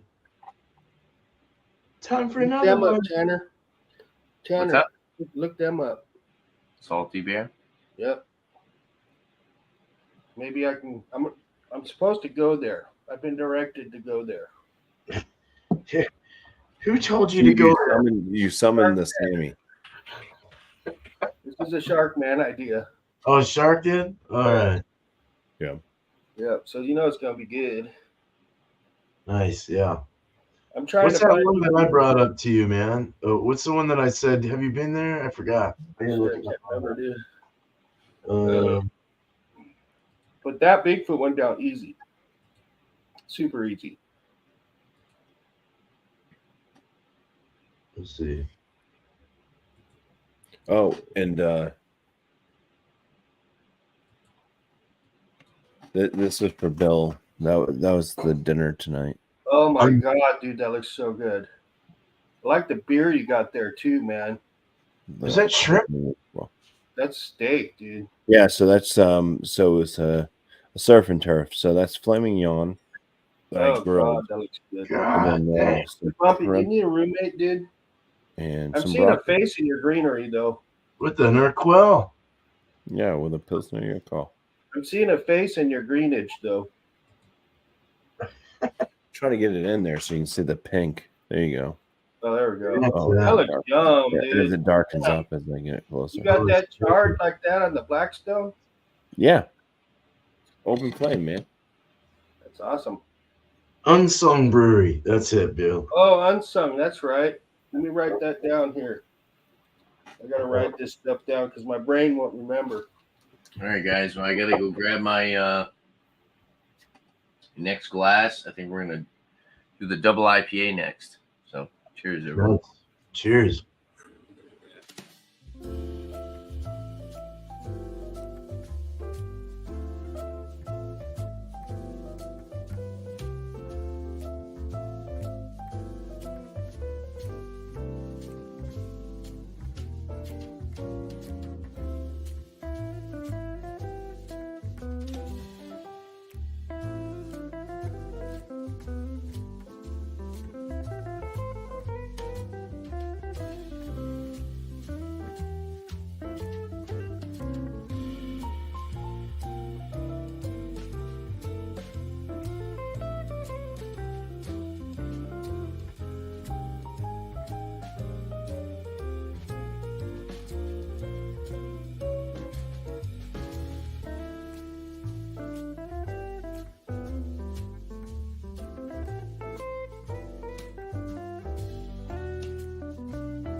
me. Oh yeah. Let's go. Bought me another one too.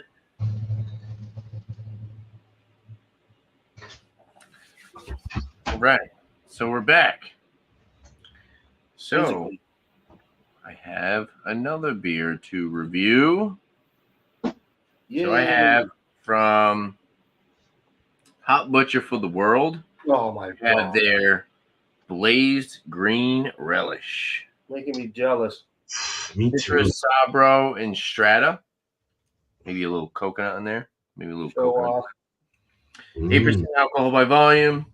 On the back, it says juicy orange, dank citrus, and fresh papaya. So, see what this is all about. Let's crack it open. We got our Trillium Tiku here. Lucky you are. Last train home. Oh. Damn, that looks good. It's very cold. That looks awesome. Hazy. It's kind of that like lemony orange color. That looks awesome, dude. About a finger and a half, white foamy head, tight knit bubbles. Pretty much no clarity. Good amount of hop saturation. Oh, damn, Bumpy. Really not much effervescence. Looks good. Oh my god, on both of them. Nose. That's fire. Shit. That looks amazing.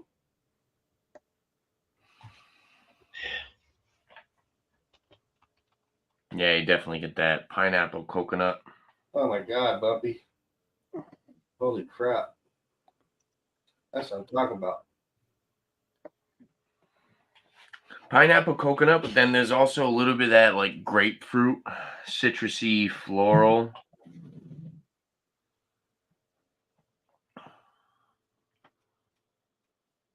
Some breadiness, slight malty sweetness. Yeah, it really does have that like kind of pina colada kind of vibe. Oh, nice. 8% is well hidden. Oh, I told you the ABV. 8%. Okay, Steven. It happens. Now you don't Wait, feel so bad. This is the third one. You don't need to guess them all. It's okay. What's the? This is Tilted Barn. No, if you were paying attention and weren't showing off your barbecue pictures, you know it was Hot Butcher for the World. Oh, okay. Well, Tilted Barn's pretty much around 8% for the Damn.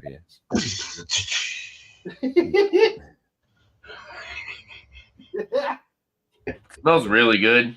It does. This just showed up within the past couple days, but Hot Butcher unfortunately doesn't put dates on their can. We just got a blue dot. What? So. They're confident. Yeah, because they know they're Try it not out. going to be Cheers, around everyone. long enough to even bother. Cheers. They sell their shit so Cheers. fast. It does sell out quick, so if you usually find it, it's They usually don't need to date them. They sell too quick. it's very clean and drinkable. 8% definitely isn't noticeable on the palate. Look at how bright that beer or that bright orange it is, though. That's the difference right there. Nice and citrusy on the finish. You get a little bit of that kind of like orange peel, kind of pithy aspect. Ooh, it's starting to get a little acidic. Oh, you got two acids in one. Yeah, it's the double IPA. This wouldn't be as noticeably acidic if it wasn't for the sour that I just had. But You could always make your next drink a bottle of Pepto. yeah, right.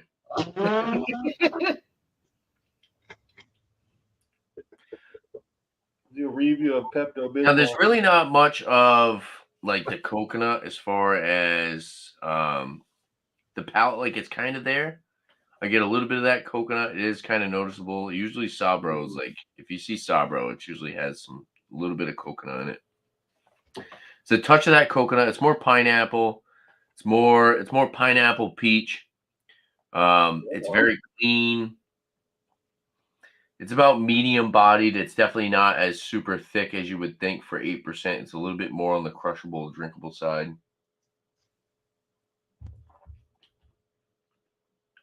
a little bready, maybe like a touch of like some malty sweetness,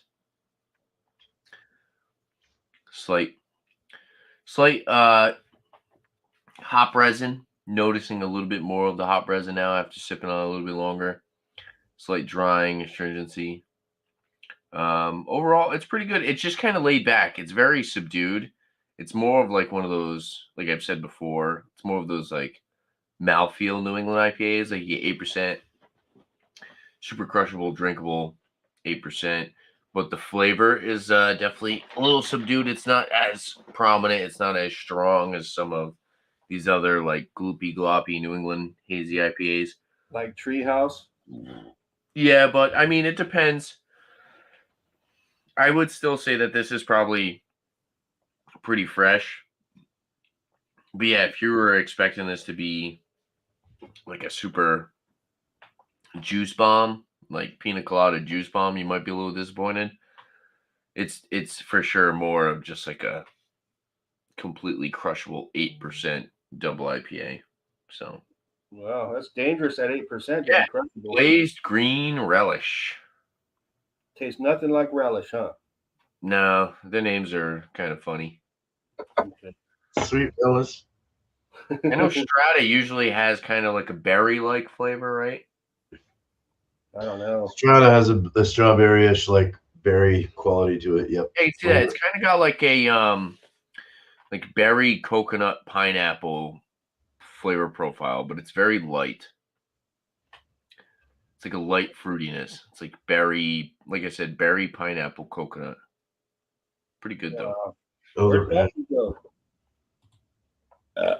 Strata Eldorado probably. But sometimes that's the thing though. Like sometimes I like a New England IPA where the fruits are super prominent, and then sometimes I like a beer where you get more of the malts, you get more of the breadiness, you get Like more of the hop resin. That's where balance comes in. You get more of the creaminess. Yeah, I don't know. I guess New England's in general, it all depends on your mood.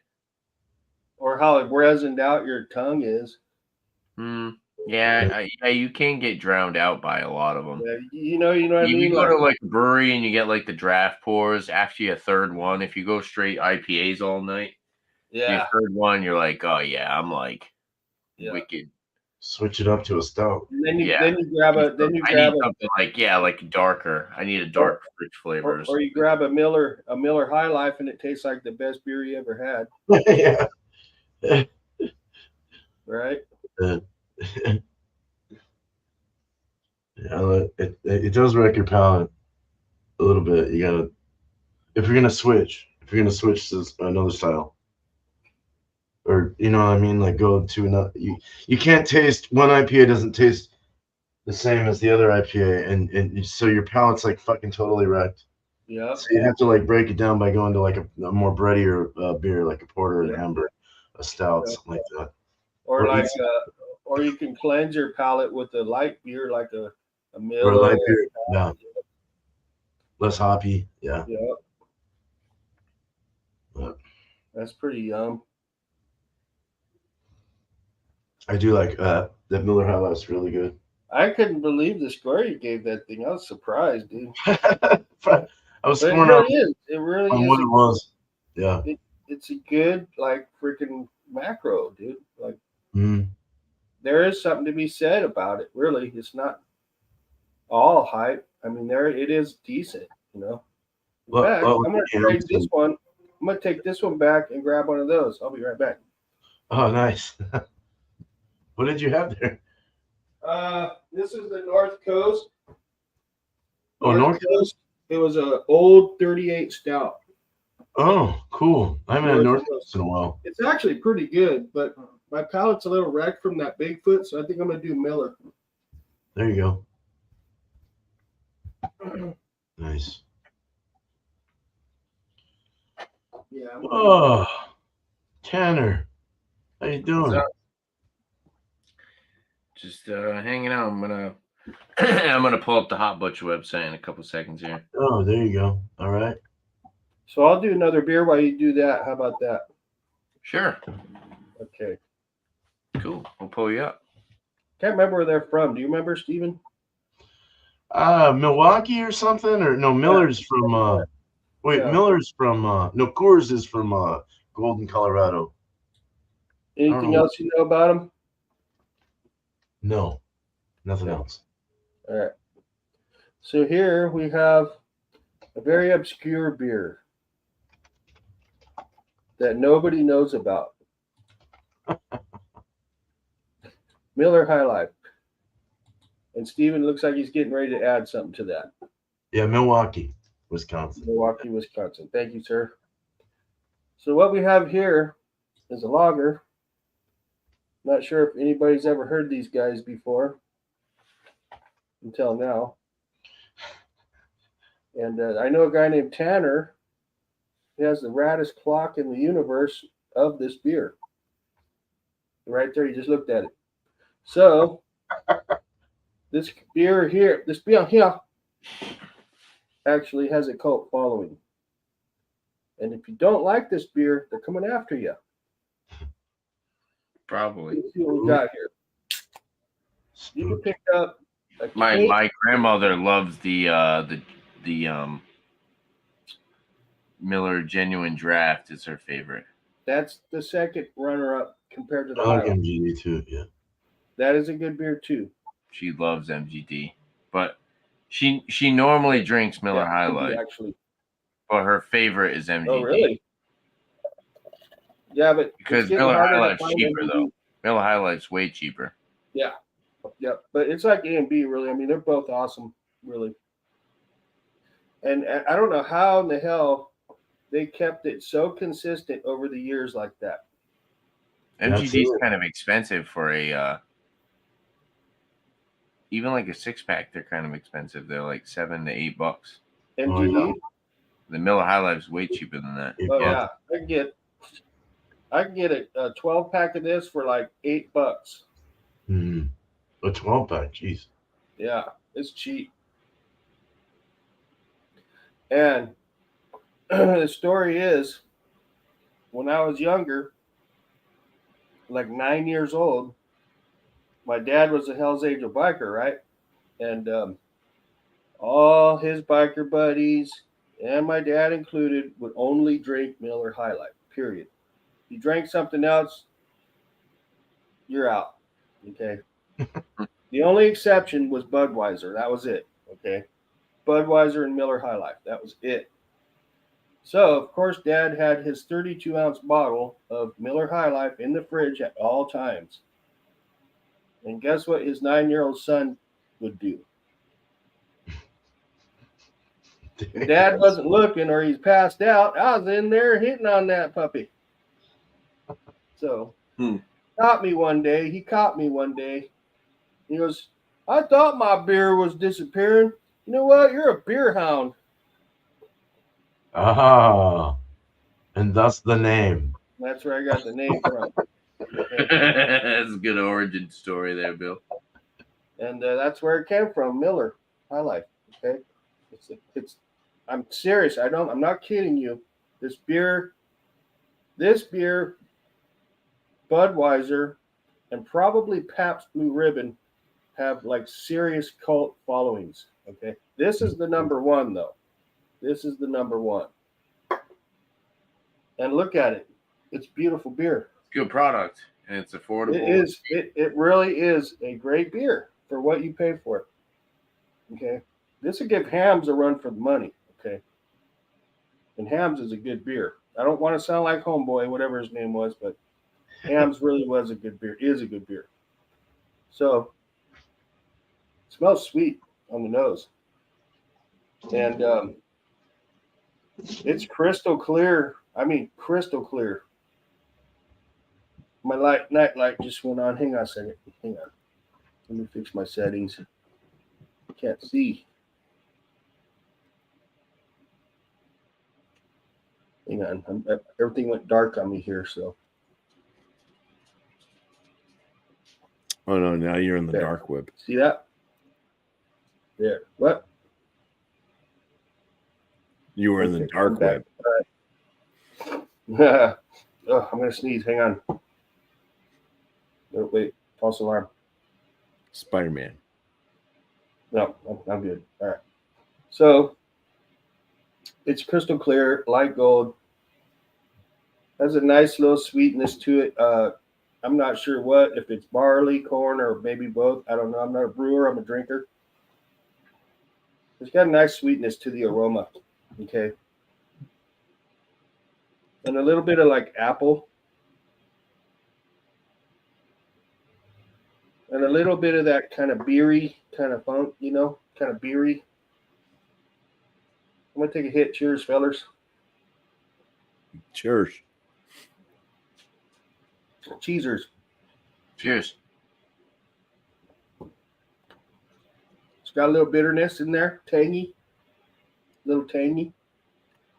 A lot of emphasis on like apple note.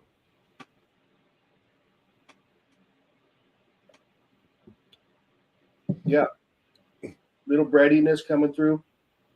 But honestly, if you really want a perfect description of this beer, you guys see Beer Man's review of it he did recently. He freaking nailed it. Totally nailed it. Miller Lite. Miller High Life. But Miller Lite is actually a very fine Pilsner.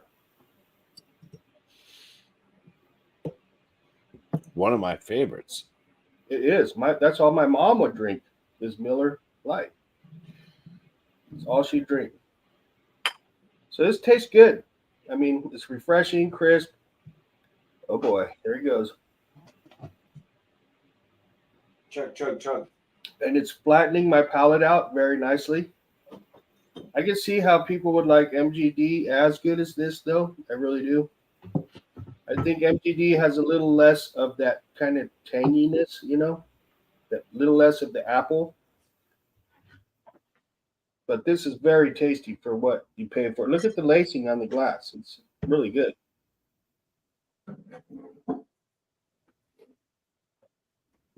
I love it. It's hitting the spot right now. So on a scale of 1 to 5 stars, yum, that looks good.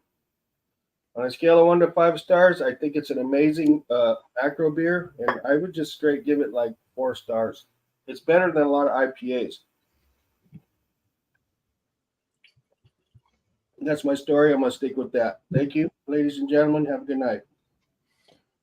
Good night. Good night, sir. If you want to see the best review on this beer, you guys see Beer Man's review of that. He posted review. All right.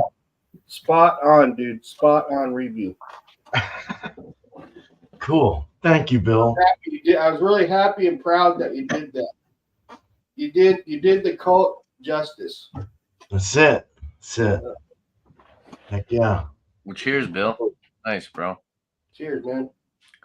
Real High Life will always be a great beer, an affordable beer, and a beer. If you ever want to sell that clock, Tanner, you just let me know. So Miller High Life, Nice. for me personally, has been kind of taking a back seat with PBR. I've been picking PBR over the Miller High Life lately. Can't blame you. I feel like Miller High Life has a little bit more of a body, a little bit more of a mouthfeel to it. It's a little bit more flavor, whereas like the PBR is a little bit more crushable, drinkable. You ever think about doing a beer battle between maybe those two? Oh, well, not those two specifically, but me and Bumpy did a light beer challenge. That was pretty fun. That'd be a good one, man. PBR versus Miller High Life. That'd be an epic battle. Yeah, I could do that. Blindfolded. And then just switch them up. And then whoever wins that one takes on Hams. Yeah. So for a rating for the Blazed Green Resin, or Relish, sorry. Blazed Green Relish. It's pretty good. I kind of wish I got a little bit more coconut out of it. It's almost like I'm kind of searching for it. It's there, but it's not as prominent as I thought it would be with the Sabro. I'd still give the beer like a solid 90. I think it's about right around that B plus, A minus A- range. Not bad. Yeah, I just kind of wish it was a little bit more fuller with the I can't coconut. believe you're saying that about Hot Butcher. Well, they make good stuff. Don't get me wrong, but you know. Well, there he goes. Acid reflex, Ooh. man. I can't win them all. Now that's being bloated. That's called carbonation. You gotta have some rippers in the morning. The acid reflux is actually started to dial back a little bit. I think I'm good now. Okay, that's good news. Yeah. Oh, I know that sour beer was like really getting to me. Yeah, it's like drinking alien blood. Yeah. Oh shit. Or battery acid. Right, same thing, pretty much. Heat pulse through metal. Well, we're all caught up, right? Everyone's reviewed what they have in front of them. Everyone's gave a score for what they got, right? Yes, sir.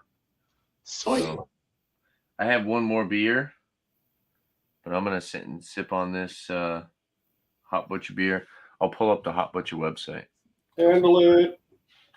Did you pull up Miller yet? No, but I will. Cool. I like to see what you can find on it. Here we It go. is tasty. It really is good beer. Really. I get it.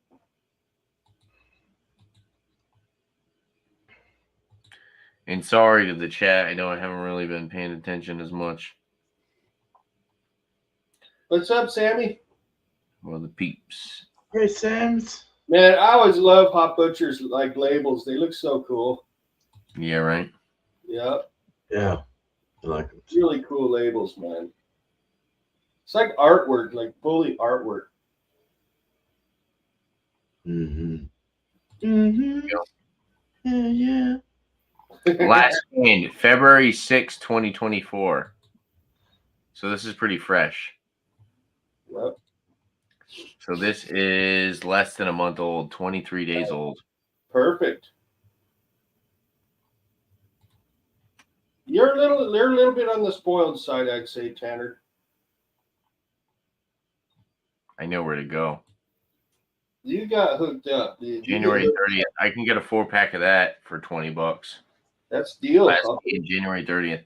Look at that label, dude. How sick is that? Excuse me. Nice. Not bad manners, good beer. Oh God. Excuse me. Rockamania.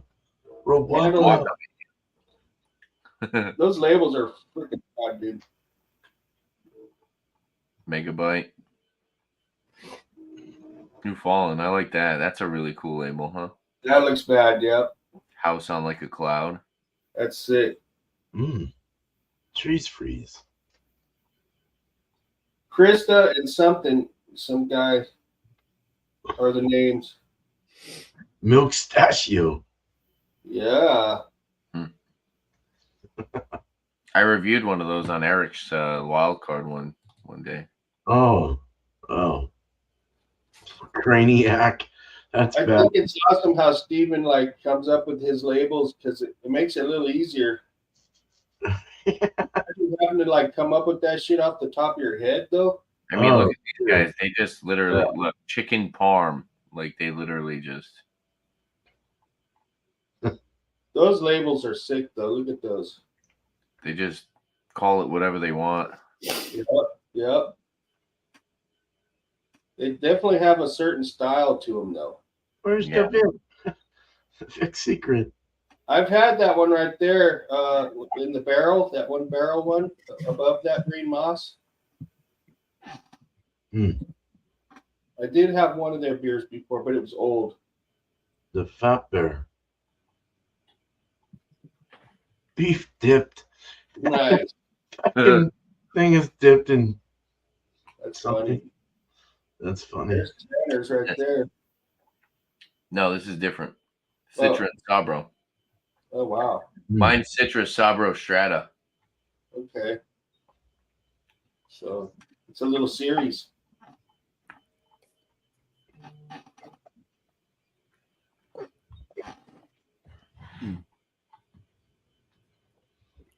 Boy, they changed the recipe.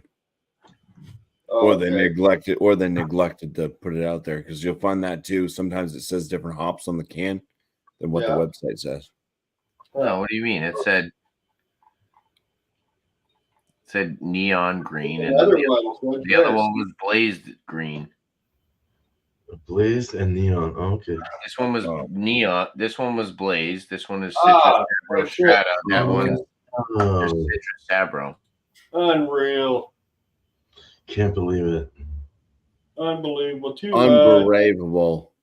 Too much, man. What about steamed green? Fresh?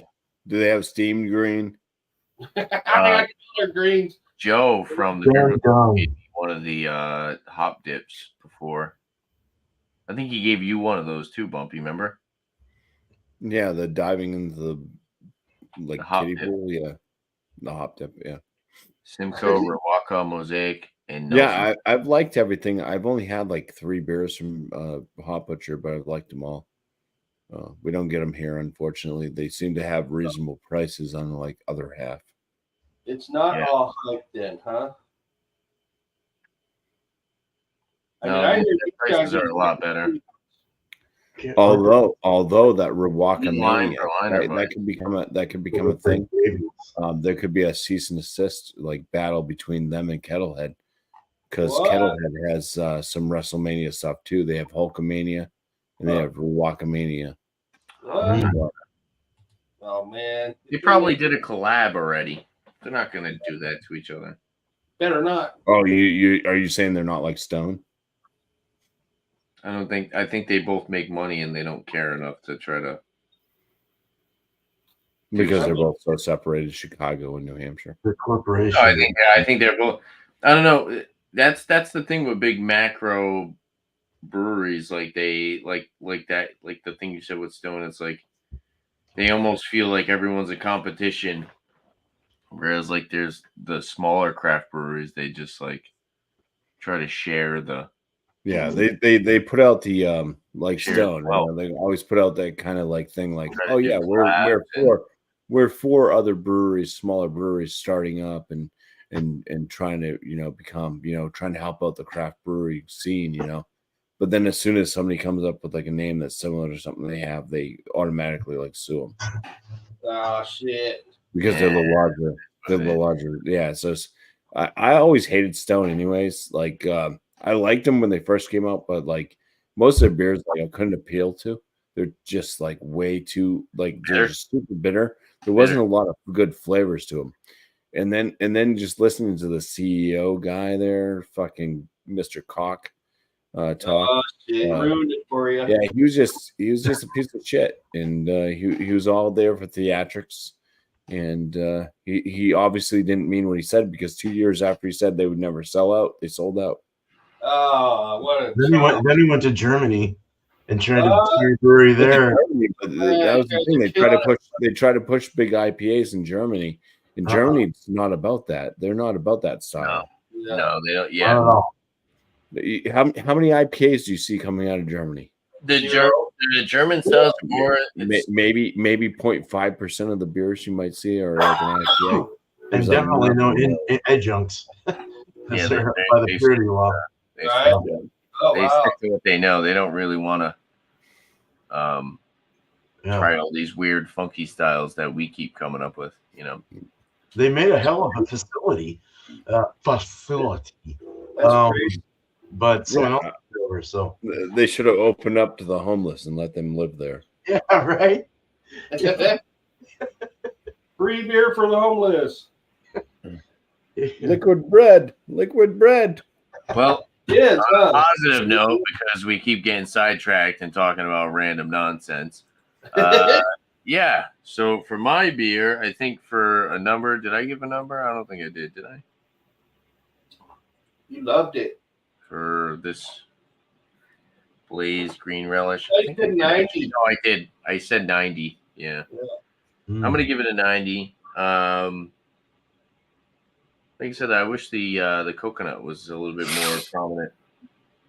That berry notes there, it's pretty solid. They say fresh papaya. I don't really get papaya with this, to be completely honest with you. And even if it's from February 9th, I believe. or February 6th or something.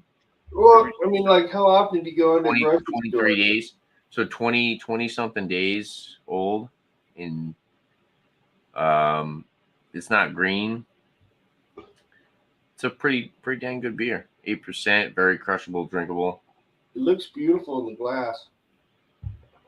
Yeah, it is very good. It's got that bright. Does anybody have a beer that they want to review? At the store, they do. I can't review this. It's your Kolsch. I have a beer. I like the fact that Steven's going to get into brewing light beers. I think that's awesome. Yeah, you say you have a beer, man? Yeah, I have another one real quick. Cool. I could do that. Yeah, definitely. I was drinking on this Kolsch, and it's quite bready and wheat like. It's interesting.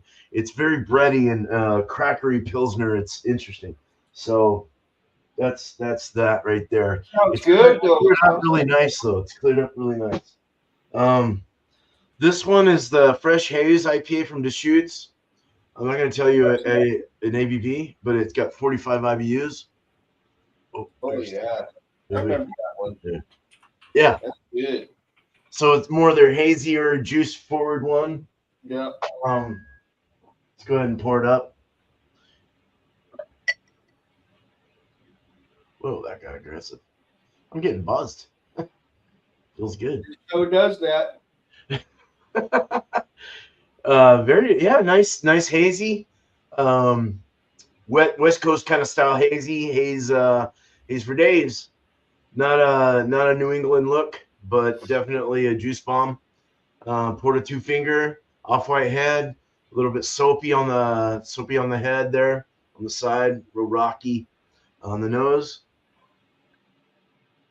Man, it's pushing not fresh, and it's like only been bottled a month. Keyword bottled, that's why. Yeah, light's definitely gotten through that zone, bitch. Nice little orange mango kind of smell, aroma to it, with the breadiness, little caramel, slight caramel, not like a light caramel. Not if you're saying caramel, if I'm saying caramel, it's like a caramel 10 or a caramel 20. Caramel 10 would be like a pale malt, but caramel 20 or something like that, kind of sweeten it up. It's got a little bit of almost a wheat, like flaked wheat kind of smell to it. Grainy cereal. Yeah, let's taste it. Cheers. Cheers, man.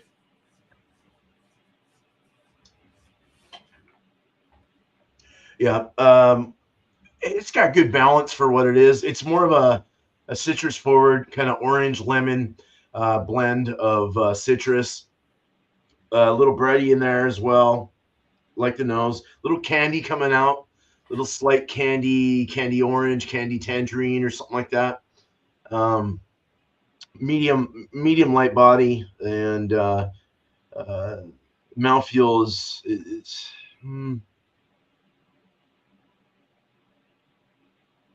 zesty again. Another zesty one, kind of carbonated, hitting you with the carbonation bubbles.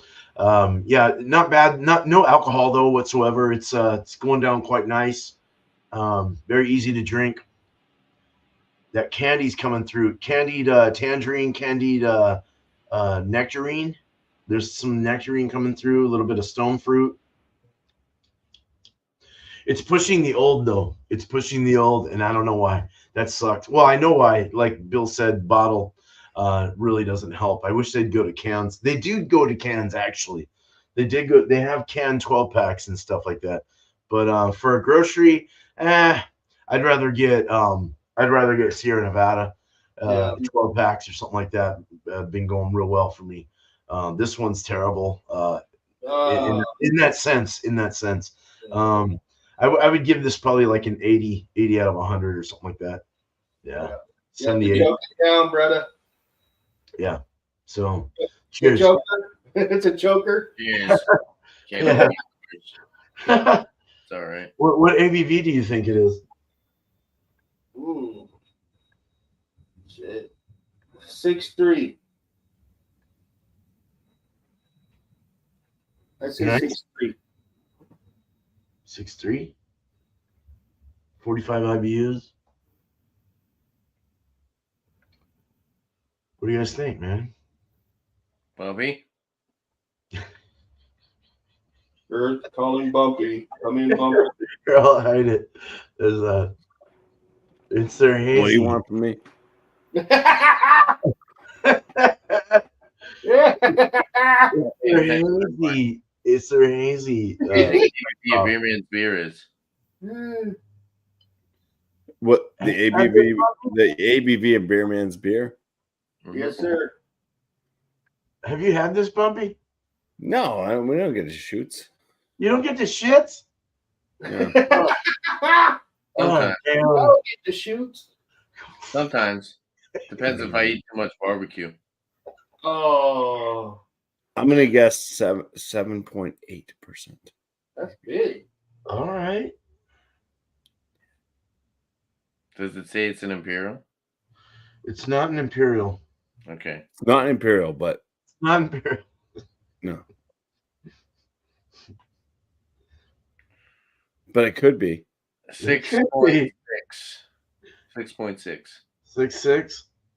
Man, and what did you said 6.4? So you guys are like on the tail end of each other. It's a 6.5. 6.3. I was gonna say 6.5. Why didn't I just say 6.5? See, I wasn't too far off. I should have just said 6.5. I was only 1.3 off.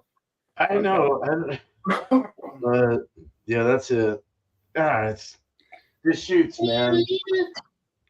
It's the shoots for you. Yep. Flapping the shoots. Coconut's becoming a little bit more prominent with this. That's good. Good. I like that. As it starts to warm up, I'm getting a little bit more of it. So Do you get the pineapple? You get pineapple too, though, on that?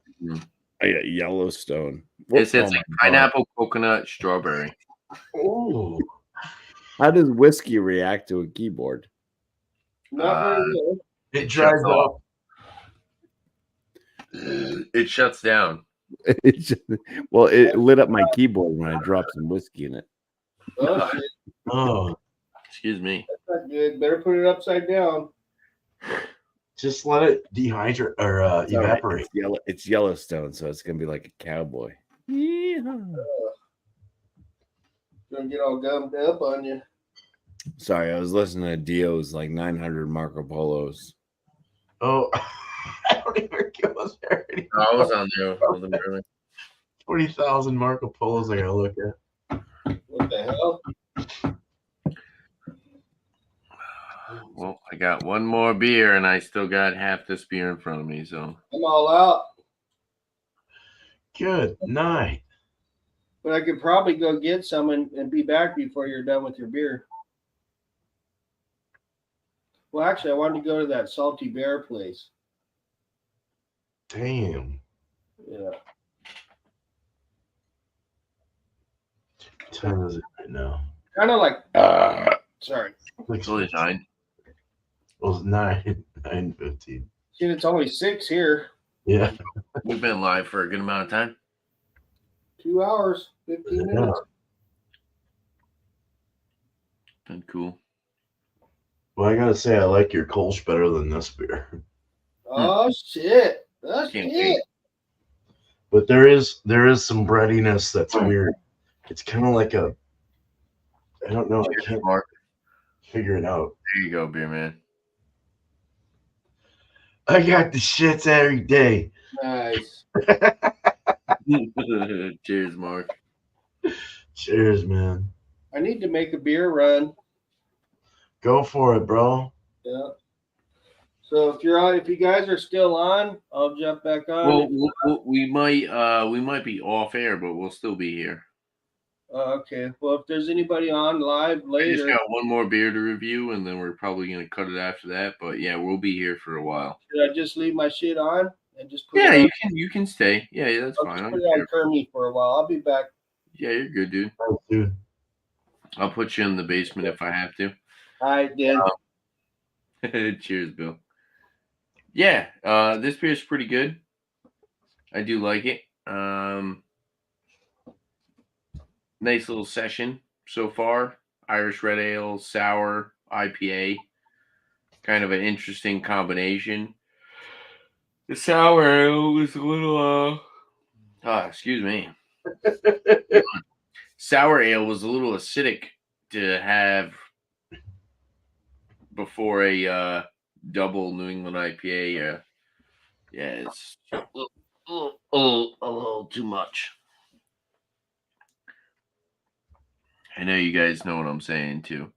If you ever had like a sour beer and then you have a New England IPA, you know, sometimes the New Englands can be a little acidic themselves. Mm-hmm. But this one's pretty good. 8%, definitely going down nice and easily. Pretty drinkable, not overly filling.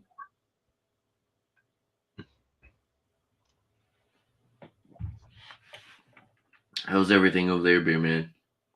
Good, man. I'm just trying to figure out this Kolsch. Nice. How do you remove the label adhesive, like the sticky stuff left on the bottle after you take the label off of it? Use PBW. Let them soak in hot water for about, I don't know, a And then few you hours. use sanitizer stuff on it. Well, then you get a brush and scrub them off, get them all nice and clean, rinse them with water, and then you throw them in sanitizer and get them right. Well, you wash them out, and then you get like a little beer tree or something to put them on or whatever. They have like little things you can stick them on upside down and let them drip out. What is it called? PBW, but what kind of PBW is it? It would be this right here. It's like an adhesive remover, right? Well, it's a cleaner in general, but it'll definitely get rid of the glue. Oh yeah. Okay. And you do it at hot temperatures for a certain amount of time. For the glass bottles, though, right? For the glass, yeah. We used to throw it in a 55-gallon trash can and just throw a bunch of bottles in there and soak them in PBW water, and then take them out, rinse them out, or get all the label and the gum off, and then rinse them. And you get your brush and scrub inside too. You want to get like a brush scrubber for like bottles. Throw that in there and scrub it out. Get any mold or anything that might have accumulated in the bottle over time. You know, and reusing your bottles. Yeah. And that's the cheapest way to go. Really is. I mean, the Sierra Nevada bottles are great. They're nice and short, fat ones. You got your taller ones. I've already saved a couple of those. Yeah, those are cool. If you do bottles and you put stuff in bottles, do you try to reuse the bottles each time? If I was to do that, I would do that. Yeah. If I didn't have a canner, I would be bottling because canners are expensive. In the cans, you have to pretty much use a new can each time, right? Yeah. Yeah. Definitely. Bottle you can keep recycling. You can recycle bottles. Yep. Nice. Just clean them real well. Clean them really good. You know, sometimes bottles will put off a metallic flavor too. You got to watch the metallic. I don't know. It's weird. Cans are so much cleaner. I mean, but you know, you got to get like that seamer, and it's like 500 plus. Some of them are like $1,200 for some really nice seamers, seamer. So it just depends on what you can afford. But I can't wait, beer man. It's coming in the mail. Oh, dude, bottles will be your best bet for the time being until you can, you know, get into it and order some better equipment. But yeah, that stuff's gonna be nice, dude. It's gonna be fun for you, dude. I can't wait for you. Hell yeah. I wanna do some recipes with you, and maybe I don't know, just we don't have to send each other beers. We can just like try our beers after we do a recipe and then see I was how thinking about coming up with maybe getting a longer HDMI cable. There you go. Just running the camera to my kitchen, brewing in the kitchen, and then just basing everything off of this, so I could just walk back and forth to the computer to the out there, you know, on the stovetop. Oh my gosh, excuse me. Totally, yeah. Stovetop, you know, while I'm actually brewing. But if So I had a you- long enough HDMI cable, I could take this, what you see in front of me, and just run it out there Yeah. and brew out there. But I would just have the computer in here, and I would have to bounce Your back brew day, and stuff. your brew day is going to be a lot faster than mine because you're Well, not. I just you're need a probably long not- HDMI cord if that's what I'm going to do. I just need a long HDMI cord. Yeah. Something to get out there and show what you're doing. But I want to get I was thinking about getting like a Google Chromebook just to do like small live streams with like the camera attached to it. I don't know. We'll see what happens. I want to be able to do live streams in other spots of my house other than this room, Wi-Fi, I guess, huh? Without wires. And it looks like we got legendary Josh. Cheers, bro. Hey, what's up, What's up? dude? What's Oh, going he What's up, looks on? dude? like Alex. You got a when he was in beer the you want to basement. review? It looks like Josh. I do. Yeah. Cool. Alex, cool. are you Alex? Are you gonna do Blackout Tuesday?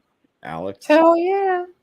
Well, cheers, Josh. Uh, What do you got So for this is the collab beer with Drecker and Back Channel. This one's called the Ice Treaty of Peace. So it's a Midwest IPA. That's what they're calling it. Ooh. Oh, don't tell us Uh, the ABV. We gotta guess it. Okay. Yeah, we'll try to guess your ABV. Yeah. So this was canned January 12th, 2024. So about a month old, a little over a month old. Yeah, I never heard of a Midwest IPA before, but I guess since Back Channel's out of Minnesota and Drucker's out of North Dakota, I guess they do a different style, but it's a lot darker. It looks more darker on camera than it is. A little bit lighter in person, but about a 2.5 finger head on there. Nice white bubbles. No sediment really. I'm guessing it's probably just like an American IPA, I would imagine. It's an American East Coast mixture. Yeah. Yeah, right. So Well, it's got really, it is. Machueca, Simcoe, and Superdelic in it. There's a little bit of juiciness in there. You can smell a little bit of like an orange, like a sweet orange, or maybe a candied orange. Smells a little bit bready. Not super tropical. Yeah, it smells like an American IPA.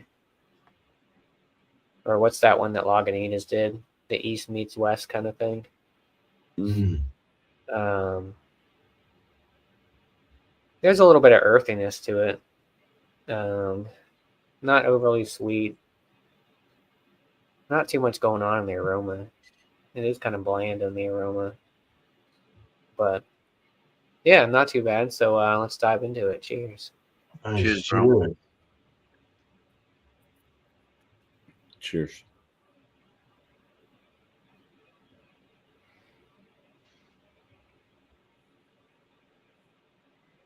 Ooh, interesting. Yeah, it's definitely got. There's a little bit of fruits in there.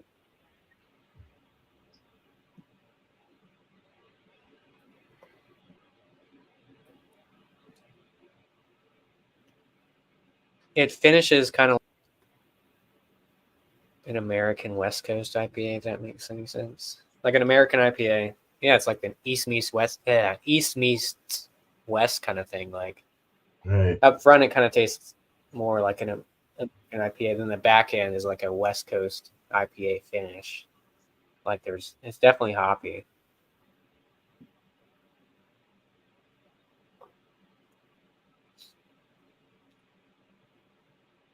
Picking up some orange.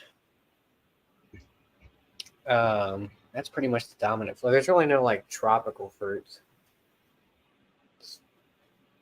I wouldn't say it's bland, but it's a little watered down.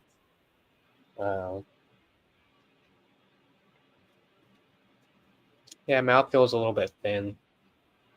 Definitely get the hops in there. Super delic. I haven't had too many beers with super delic in it. The Simcoe kind of makes sense given that West Coast type vibe. Matueka kind of incorporates more of that East Coast IPA type vibe to it. Same with, I guess CTZ is kind of in more like. Well, CTZ is like my favorite hop ever because it's a blend. Really? Yeah. Yeah, it's Columbus, Tomahawk, and Zeus blended. Oh, that's right. Yeah, they're good. It's a good bittering hop. It's also really good for like if you're gonna use it towards flavor. yeah. It definitely has that West Coast bitterness on the back end. It kind of reminds me of, I mean, this is far fetched, but it kind of reminds me of like 60 Minute from Dogfish a little bit.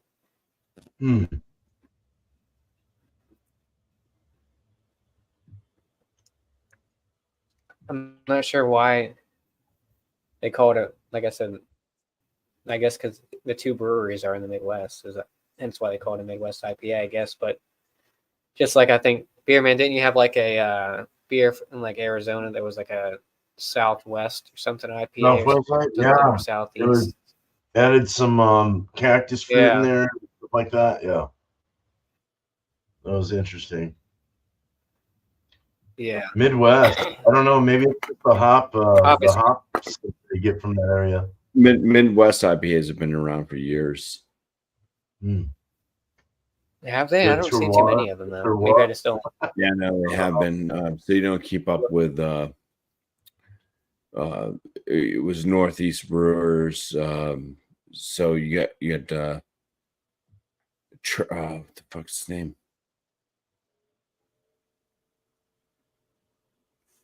Obviously, I don't keep up with them either anymore because they grew up they got too large for me to appreciate them. But anyways, yeah, you got those guys out there in Minnesota area. It's a brewer from. They've been around forever. They got a YouTube channel, but yeah, they've been talking about Midwest IPAs for years. Huh. Sounds like it's hop from the area or whatnot for the flavoring or remarks. Is that Yeah, it's got to be.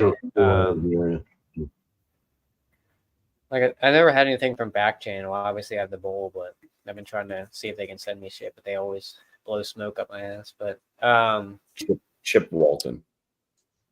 Chip Walton. Yeah. Oh, chill, those guys. Yeah, I know what you're talking about. Yeah. Don Osborne. Did they start the Midwest IPA thing? So they used to work for Northeastern Brewer before they got bought out by AB InBev. They're out there in the Michigan area, the Wisconsin, Michigan type location. Surly, wherever Surly Brewing. And that's the name of the brewery, Northeastern. St. John's or whatever it is, Minnesota. Right. That's where they're from. Okay. So that's kind of they've been talking about the Midwest IPAs forever. Well, yeah. Yeah, this is good. I mean, like I said, it definitely, to me, it tastes and drinks like an American IPA. Obviously, it's not a hazy or anything, but yeah, like you kind of get the best of both worlds, I guess. You get that West Coast back end and kind of that East Coast American IPA on the front end. Yeah. Right. But yeah, it's good. I feel like it's a crusher. I mean, not overly sweet, not overly bitter. It's got a right amount of balance between the two. So if you see the Ice Treaty of Peace by Drecker, I'm not sure how widely distributed their IP. I know you guys get a lot of their sours, but I'm not sure how much of their IPAs you get. But a lot of the IPAs I've had from Drecker have been pretty good. So, yeah. Should I give her a score or what? You can give it a score if you want. Yeah. Sure. Or do you want to guess the ABV first, and then I'll give it a score?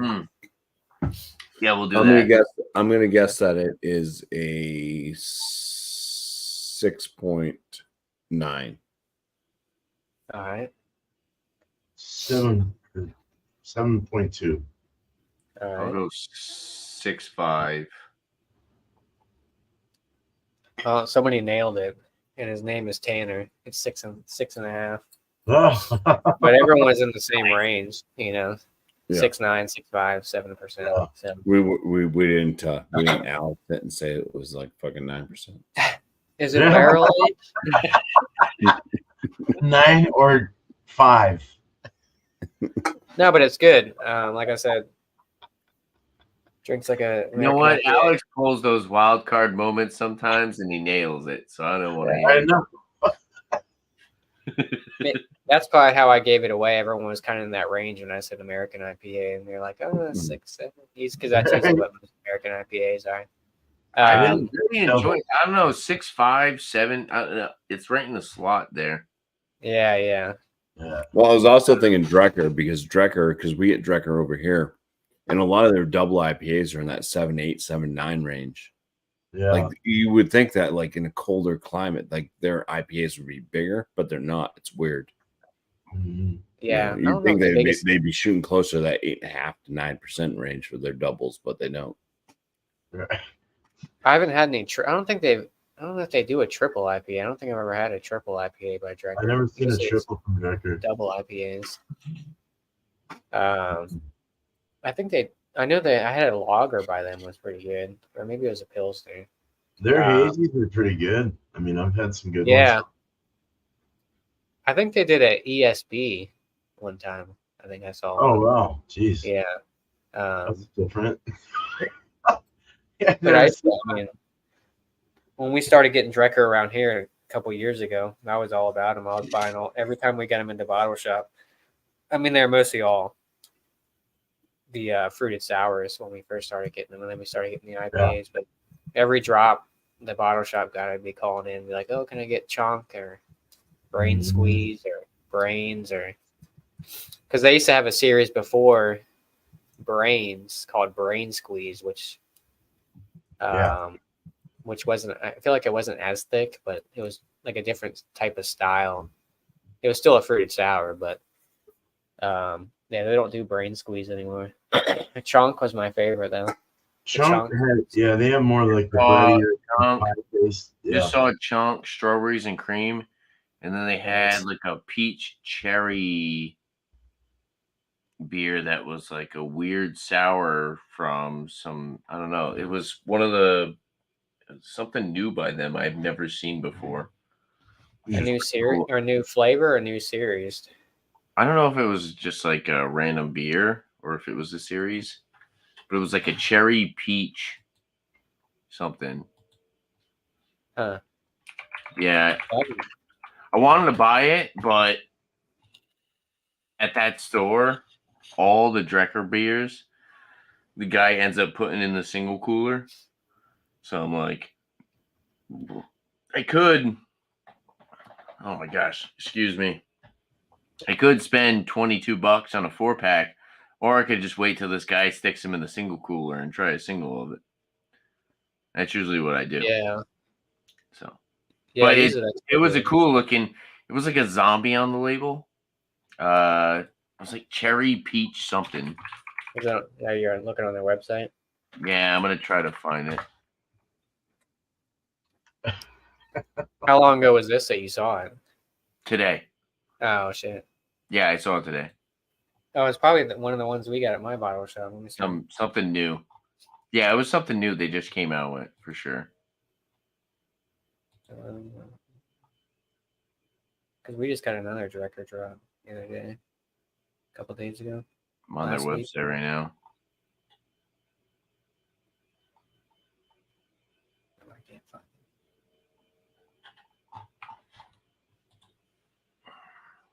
Cherry peach something. There's the new 2024 Parabola. They already got the new 2024 out. Shit. Where are the new Drecker beers? Is it on the website? The beers. The beers. The vault. Well, that's what we want to look at. Okay.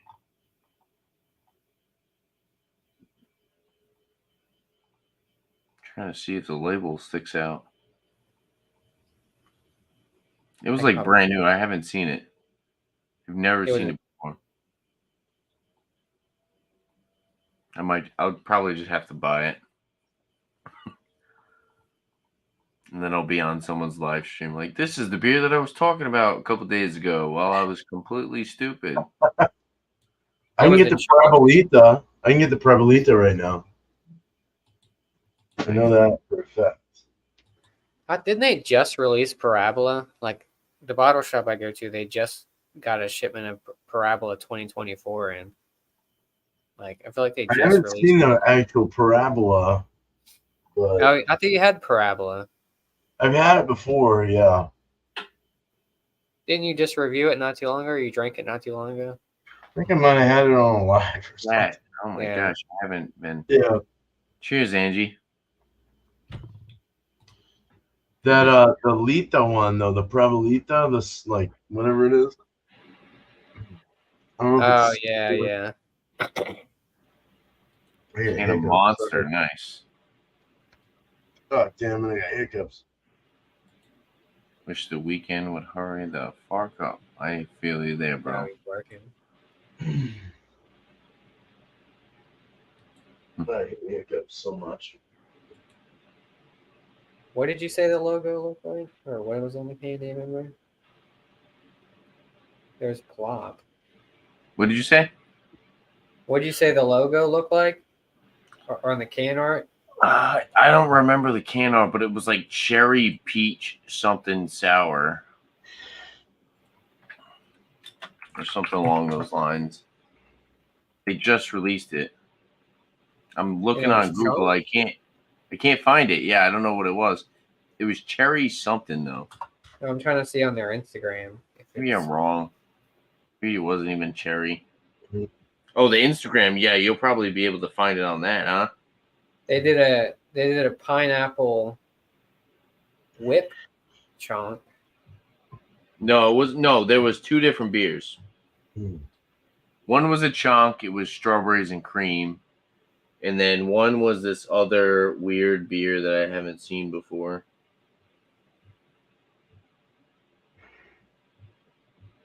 There's Gorp.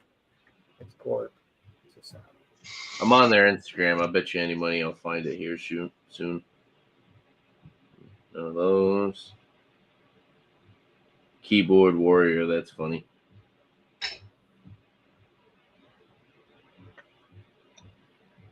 Have you ever been to the brewery, Josh? Nah, I'd love to go. That'd be awesome, right? Right? Yeah, it looks nice. Looks pretty big. I know. Too. Oh yeah. They got those ice cream things too. Like I know. You got to get one of those if you go. I think they have like where you can like stay at the brewery or something like that, where you can like they have like rooms like a Airbnb like a lodge. Type thing. Yeah. Kind of like Von Trapp. Like you can rent out a room or something like that and like be. That sounds awesome. Right. But I don't know what else I'd be doing. Their can art is crazy, dude. I don't see anything. That really kills me. I almost bought the 4-pack today too. I was like, I should just buy this. It looks really good. Damn, you're gonna go for the whole 4-pack. $22. Any Damn it. Spilled everywhere. No, don't spill it everywhere. I cleaned up my mess. I'm gonna grab a water. There you go. It's right here. Here comes the alien invasion. Cherry peach delight. Interesting. Yeah, yeah. Here Comes the Alien Invasion was the name of it. Here comes the sun. Here comes the bumpy. Here comes the Cherry sun. Peach Delight. It's a really cool looking can. It's all right. Da, da, da, da, da, da, Oh, da. it says we had so much fun with our pals from Zule Beer that we decided to make two Oh, beers shit. together. So the 6th and 7th beers on our Black Friday release are both super delicious collaborations with the Mad Men from Knoxville. Here Black comes the Alien Invasion, an IPA, a cherry peach delight sour that's packed with sweet cherry, peach, apricot, almond, cookies, and marshmallow. Ooh. It turned out just like we hoped, and we think you're gonna dig this. Hell Yeah, yeah. Zool is. I've had some Zool beers. They're really good. They're out of Tennessee. Well, I You don't gotta get buy too that many then. of them. Cherry, peach, what Ugh. did it say? Beer, beer hounds. almond beer cookie hounds. and marshmallow. If Ezra's here right now, he'd say hop hop. Hop hop. Well, I have one more beer to review. Does anybody else have a beer to review or no? No, I'm still drinking. on this. Yeah. I can do another beer. I can do. You want to do another beer review? Yeah, I'll do. You want me to pull you up? I'm gonna use that. I'm gonna give this beer a 91. By the way, but 91. Nice. 91. Yeah, so Good in stuff. proper glassware. Nice. Hell yeah. Cheers, Josh. An excellent beer. We're gonna do one. Well, I'm gonna use the bathroom really quick, so I'm gonna use our. We'll be right back, and then I'll pull Bumpy up. Okay, yeah. I'm drinking some water, and we'll be back with another beer review. No.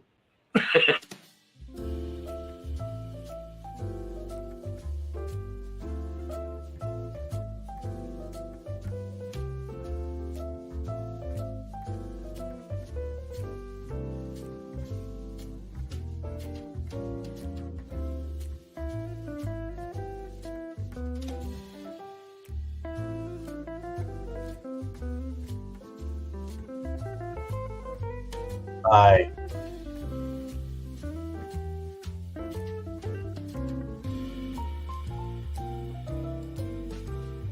Whoa. Say it ain't so.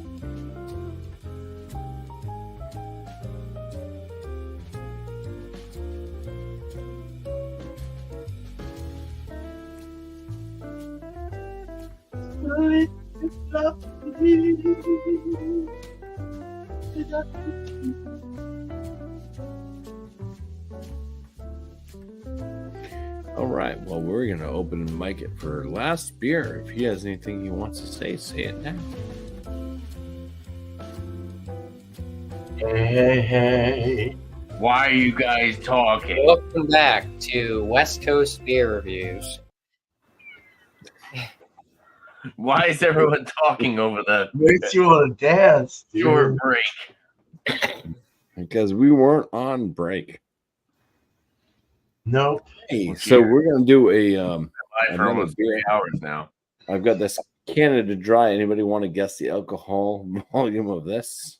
0%. Maple. Well, we had somebody nail it at 0%.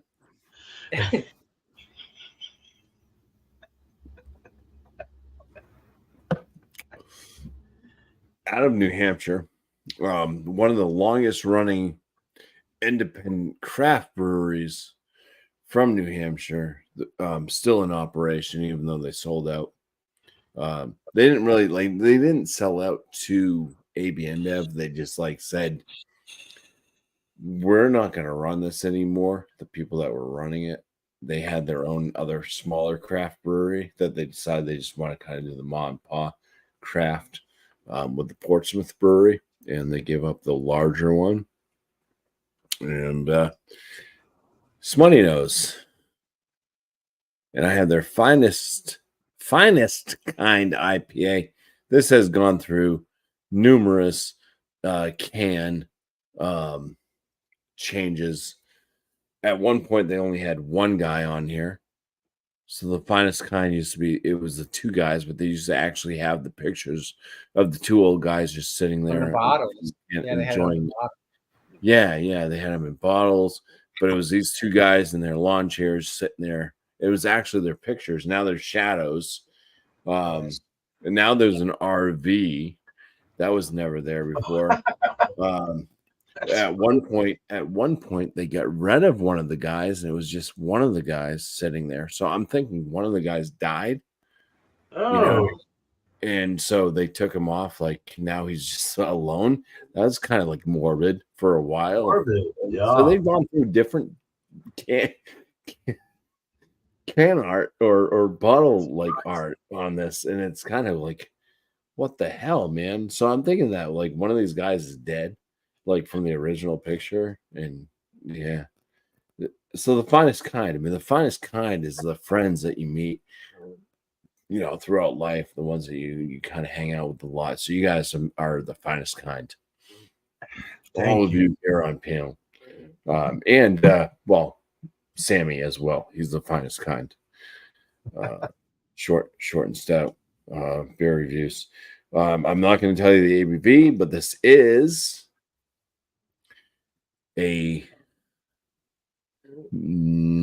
I'd call it a northeastern. It's not a New England IPA. It's a northeastern IPA.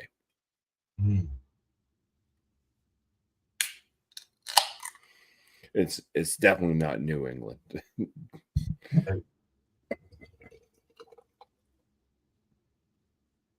Yeah, clean. This stuff was being brewed before Heady Topper. This is what you would get in the Northeast if you wanted an IPA. So like something like 27, 28 years of this brewing company. Cool. And you have a nice it looks like a West Coast kind of. It's a little bit lighter, tighter head on this. It's a little bit of an off-white head. It's a dirty white head. You guys will get the reference if you watch my videos. Color of it, it's a golden honey color. It's very, very clear.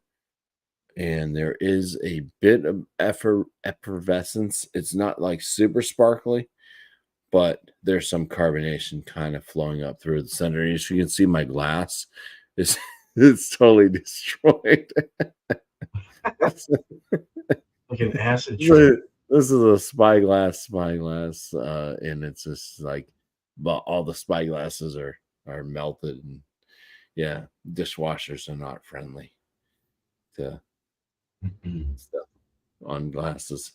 Then the problem is I would turn the heater off on the dishwasher because it's fine if you dishwash your stuff, but if you have the heating system on, which the wife keeps turning on, and I turn it off because the heating system is what melts all this shit. Oh yeah. So if you have any residue, any soap residue, it's gonna bake it into the glass or anything that you have in the dishwasher. Plus, it uses a lot of electricity to use the heating element in your dishwasher. Shut that shit off. But my wife keeps turning it on. So hence why glass fucked. Okay. Aromas.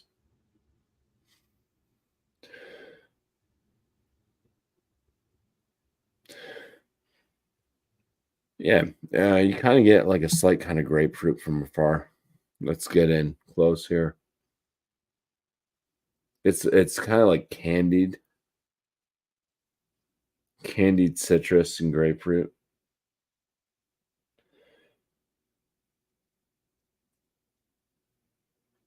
That's pretty much it. It's candied like orange and grapefruit, but it's all candied. Everything's sweet.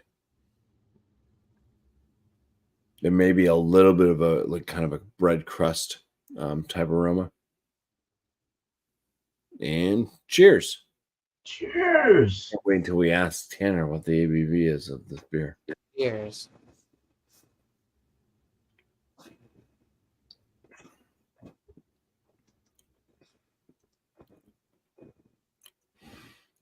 Yeah, it's kind of a cross. It's got some breadiness to it, a little bit of like a bread crust. It's definitely like a white bread crust. If you just had the crust on the white bread, you get rid of the white bread itself. You just had the crusties.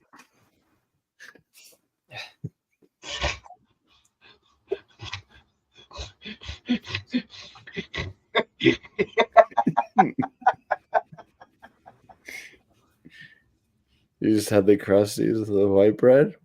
God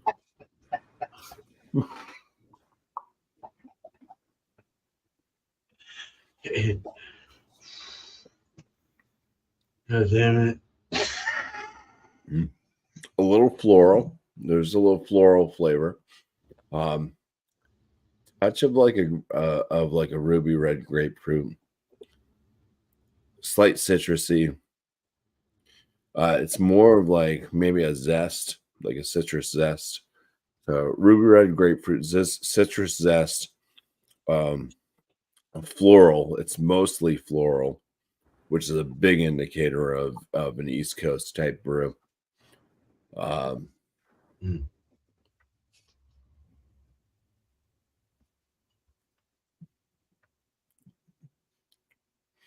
And a crusty breadiness. Bitterness on this is kind of like mild, moderate. There's a lingering bitterness, but it just kind of like laxes on that kind of.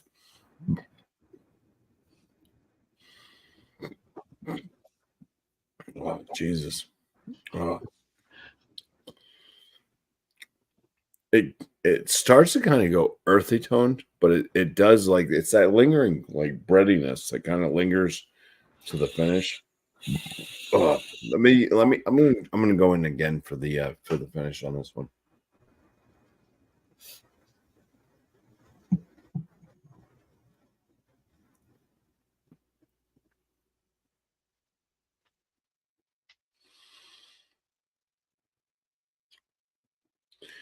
It's got a very mild, like grapefruit pith. And it's kind of like got this earthy tone thing happening. That's kind of what it is. Grapefruit pith, earthy tone, finish. It's got this like it's moderate, but it's more on the mild side of moderate bitterness. It really is. It's not like super bitter. It's more bitter than what any sweet tones are coming from it. Like I said, the only malt presence out of this isn't sweet. It's bread crust. And there's no like real sweet flavors coming out of the hops. You know, in the nose, I was talking about candy type notes and stuff like that. A little bit, but it's definitely not like that on the palate. It's very drinkable, and yeah, you can definitely drink these pretty quick. They're wet. They're not super creamy smooth.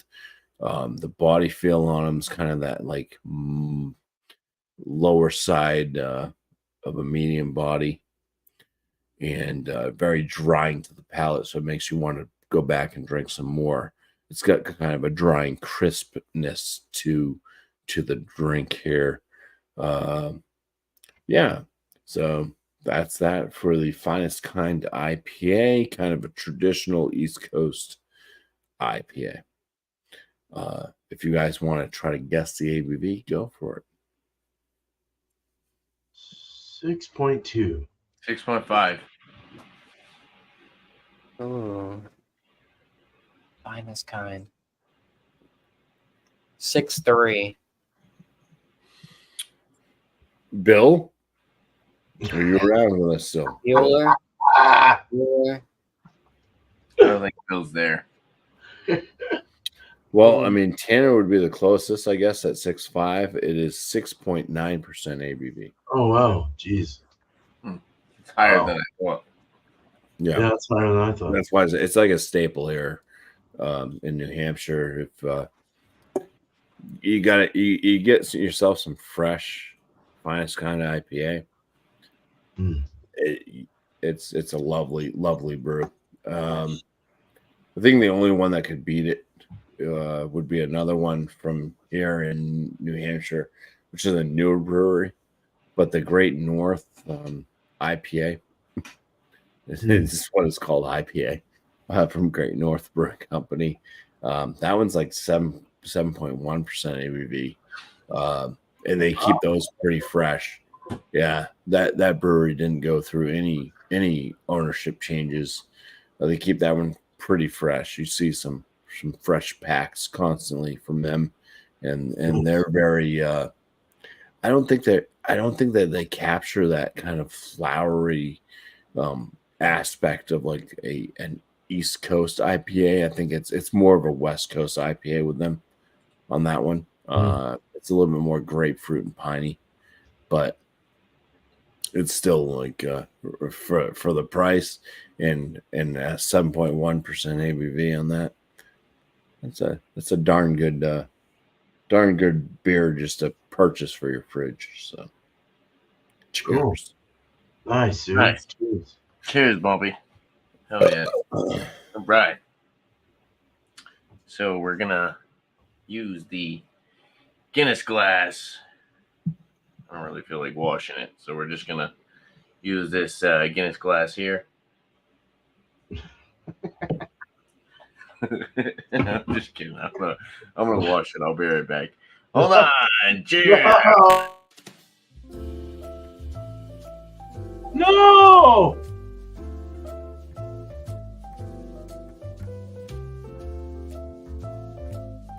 Not again. Harmony. Welcome back, everybody, to another installment of West Coast LQ Reviews.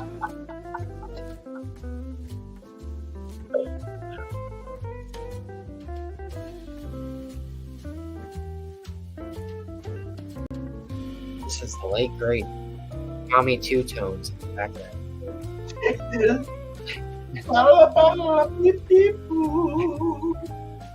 What is going on? And we're back. And we're live. And we are live for almost 3 hours now. Jesus. So, all right. Cheers. This Bobby. makes me want to pee. Last beer we have, for me That's personally, me. is from Black Hog Brewing Company. This is their Irish Cream Stout, Irish Cream Coffee Stout 5.0. I guess I showed you the ABV. Oh, Much for guessing. I didn't see it. No, I didn't see it. Yeah. If you want to check them out, you can go to blackhogbrewing.com. Brewed with natural flavors. Irish cream coffee stout. The cream one, damn. They're out of Oxford, Connecticut, with a canned on date of 2924, I think. So this is pretty fresh, actually. 2924. Yeah. Oh, they stamped it in the wrong place. 2924. Yeah. I believe. So this is like 20 days old. So this is Wow. pretty fresh. We got our Guinness glass here. Let's pour it up.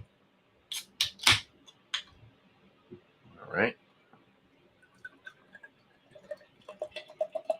Loving the 4-leaf clovers.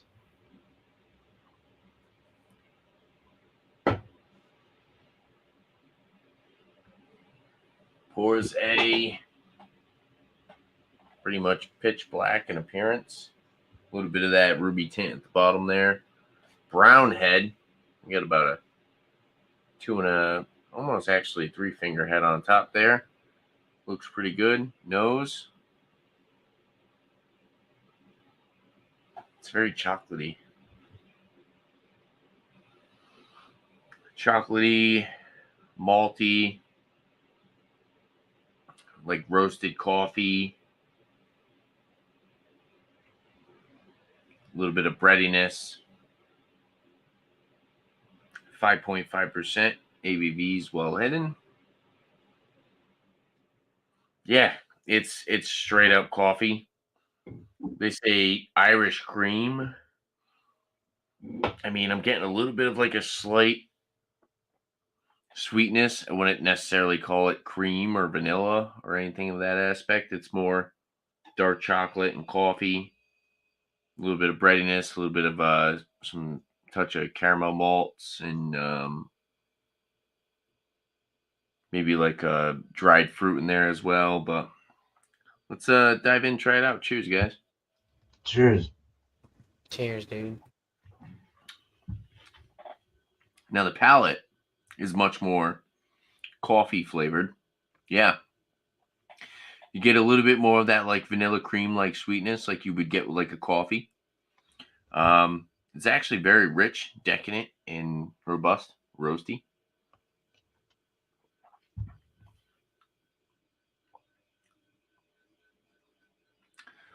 Get a little bit of those malty, sweet undertones there. Slight touch of maybe some caramel. But definitely coffee, like dark, decadent, roasted coffee beans combined with like a touch of cream. It's not super, super creamy vanilla, but definitely a touch of cream.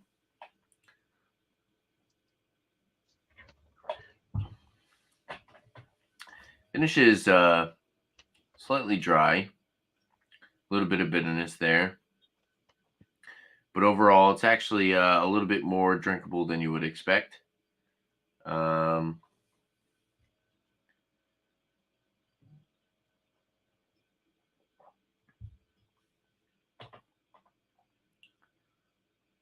It's pretty good. It's definitely a good coffee beer. As far as like the Irish cream, it might be a little misleading. You might be a little disappointed because it's more coffee, like dark, rich coffee forward, rather than like Irish cream, like an Irish cream, like a Bailey's. Nowhere's near like that Irish cream Bailey's like flavor, but I can see like a touch of cream sweetness in there. Not bad. I would give it like an 83. It's a good coffee beer. Oh, Not like a burnt flavor. Sometimes you get the coffee flavored beers with like that burnt flavor. But if you're looking for, like I said, like that Irish cream, where there's like even like a slight touch of cinnamon sometimes, like, come on, where's the cinnamon? Irish cream, like a Bailey's has like a touch of cinnamon in it with that cream. It's like, why isn't that noticeable? It's like, no. you just kind of went for it with this one. It's a cool beer. It's a good beer. It wasn't expensive. I think it was like $3 and change. But yeah, like right around the 80 range. I might have said something different before, but yeah, I'll give it like an 83. 83 out of 100, I think is fair. 83. Yeah, You're shitting me. I wish they call it an Irish cream stout. I mean, where's the Irish cream? You guys have had Bailey's, right? Yeah.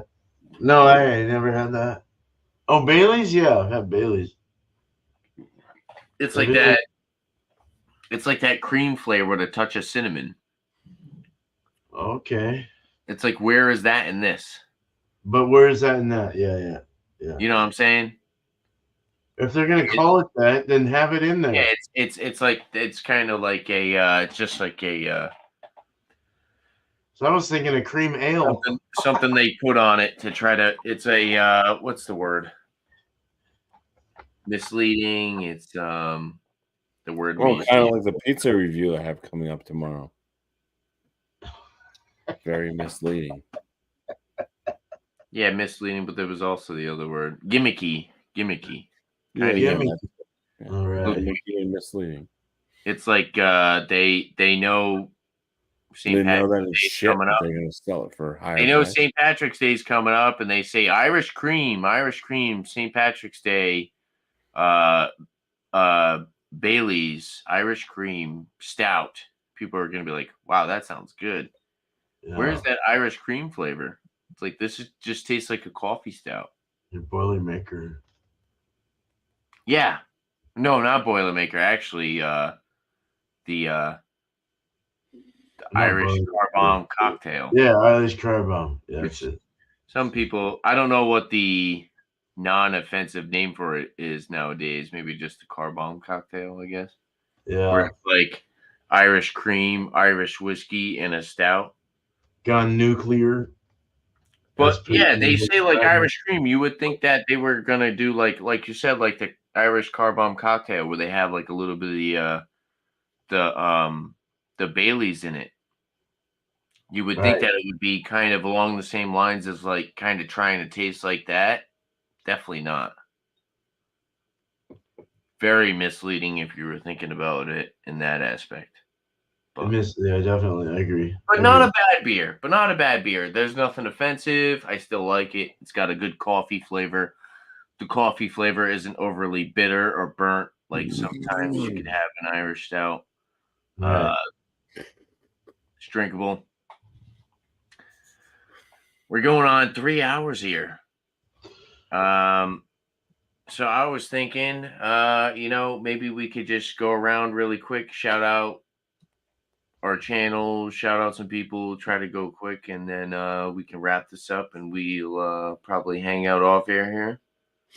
So Bumpy, Beerman, I know Josh and Bill are busy at the moment, but if you guys want to shout yourselves out, go for it. Yeah. So I'm not gonna shout any other channels. I'll just shout my own channel out because I got enough to say on my own channel. I got a lot going on. My beer reviews. I'm putting out a couple beer reviews a week if I can. I do have a few Irish brews coming up. Getting them out before St. Patrick's Day. That way, if you guys watch my channel and it's a beer that you can get, if you haven't yet picked it up, then maybe you should look into it and enjoy it. You can also look back on Tanner's show tonight and see the snake bite. If you've never had a snake bite, try that out. It's a cider, a hard cider with some type of stout on top. Doesn't have to be Irish, but that usually works the best. And other than that, I got my frozen pizza reviews. Trying to put up one a week if I can. It's kind of difficult. It depends on like how full I am from dinner. Basically, is like, hey, can I eat something else? Let's try it. And yeah. With that said, I do have a frozen pizza review coming out tomorrow. Noontime is the post time for it. It's a very important one. If you guys are into frozen pizzas, if you're looking to purchase a frozen pizza, I say it's a very important one. And when you watch it, you might realize why. Other than that, on my channel, I'm also doing, because I do have a couple of outdoor cooking things. I have a Blackstone, I have a Pit Boss. So I both smoke product. I do barbecue. I grill because the Pit Boss can also be a grill. I also have that Blackstone, which is a griddle. So I will griddle food as well. So I've been putting out a few of the meals that I've been putting out. Basically, when I'm cooking for the family type thing. Last one I just posted was by request, kind of, because there was somebody that just said, "Oh, I think it was Sparkles." Actually, I think it was Sparkle. That was like kind of like, I like your cooking stuff. I just want to know like the temperatures and how long it takes to cook stuff. So I just did a full like, hey, here I am cooking. I put the camera out and I filmed myself cooking. And I talked about like kind of where I had the settings at Not ideal for somebody that's looking for like a recipe. But hey, it's just you get to see me just out there cooking. And it's real life. My wife comes out and she starts shouting out orders of like, hey, who wants that? Hey, is that for Ezra? You know, Ezra's my grandson. So you got that. I do have another video that's gonna be a lot shorter. It's another me cooking video. And I try to do the whole thing where I do cook and then also eat the food. I show you the whole prepared food, like what it actually looks like when it's done. I'm not just like, oh, here's how you cook it, and then like, oh, it turned out like shit, so we're not going to show the rest of it. It's like, this is what I cooked, and this is the finished product, and I'll actually try to eat some of it. Sometimes it's a bit difficult because you got people like my wife looking at you like you're a fucking idiot, and it makes you uncomfortable when you're trying to eat food. When somebody's like, eh? It's like, but whatever. Yeah, so I do have that video. I will edit that. It shouldn't be very long. That one's a very cut. Like I even cut that video, like recording it. It was like short bursts. So yeah, that will be a flaming yawn out on the Pit Boss. And I had some no, what I don't know, the fucking shrimp. It's breaded shrimp. I don't know what they're called. They're breaded shrimp. Fryer. So that was Fried basically shrimp? a meal. Huh? Shrimp breaded. Fried shrimp? No, Yeah. they're just shrimp. There's a name for them. They're battered fucking shrimp. Yeah. Popcorn I call them coconut shrimp, but they're not coconut shrimp. They're something else. Butterfly shrimp. That's what they are. Butterfly. Yeah. Nice. Yeah. Oh yeah. That's Yeah, man, what you got going on over there for that your was channel? long. And Damn, dude. Well, cheers, Bump, man. Cheers, Tanner. Thank you so much. It's always a pleasure being here when I can. Got just one person I want to shout is, of course, Art by Sparkle again. Check her out, man. She just put her last thing up 11 hours ago, so go look at her stuff. Just 7 Days of Valentine, art with love songs. See, that's cool. That's cool. All right. Yeah, as far as my stuff goes, beer and cheese, 8 o'clock Eastern, and all spun out at 6 o'clock Eastern, 3 o'clock Pacific. Other than that, I've got a few more beers to do up with. I've got one that I did last night, but I didn't put it up yet, and it was from everywhere. The West Coast IPA, so go check that out. Those guys are out of Orange, California, kind of near Disneyland. Other than that, I don't really have anything else. So cheers. Thank you, man. Peace. cheers, man. For sure, bro. Josh, you shut yourself up. Cheers. I don't really have anything going on. I haven't really been on YouTube lately. I'll shout out other people. I mean, maybe I'll do a beer bowl sometime eventually again. Nice. So look out for that. I'll shout out Planet Beer TV. 2 dudes from the UK review beers and stuff. They're pretty cool. Check them out. And I'll shout out Rob from Hop Scene. He's cool. Check out his reviews. He's from the UK as well. Gets a lot of good hype stuff, and real good friends with Craig and all the UK guys, Jagman, all those. So, and Miscellaneous. Check out Miscellaneous. He's live right now.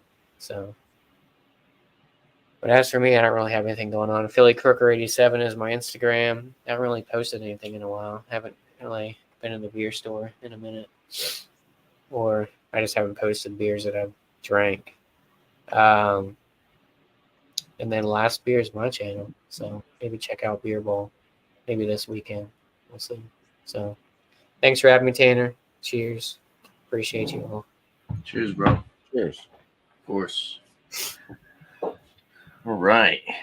So we're getting on 3 hours and almost 17 minutes now. So it's been fun. Yeah, this was kind of a pop-up Rate That Beer. We've been going for a good time now, and appreciate all you guys.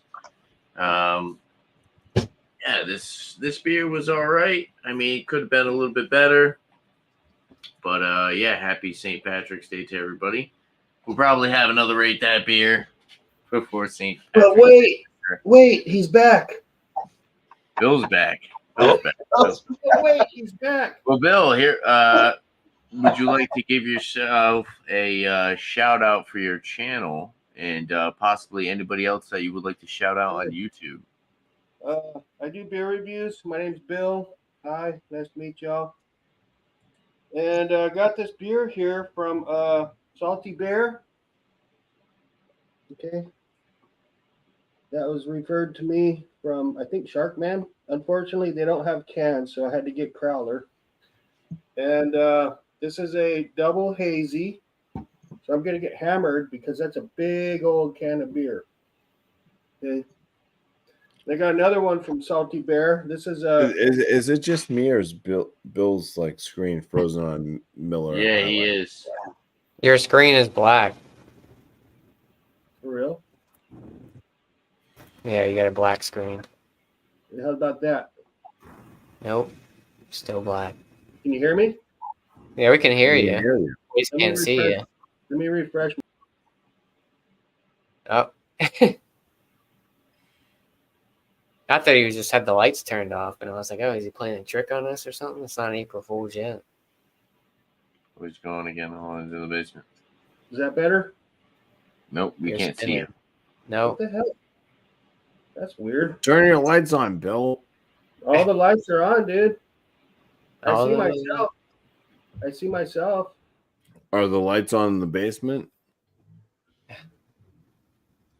Are the Check lights your on in the game. attic? Damn it.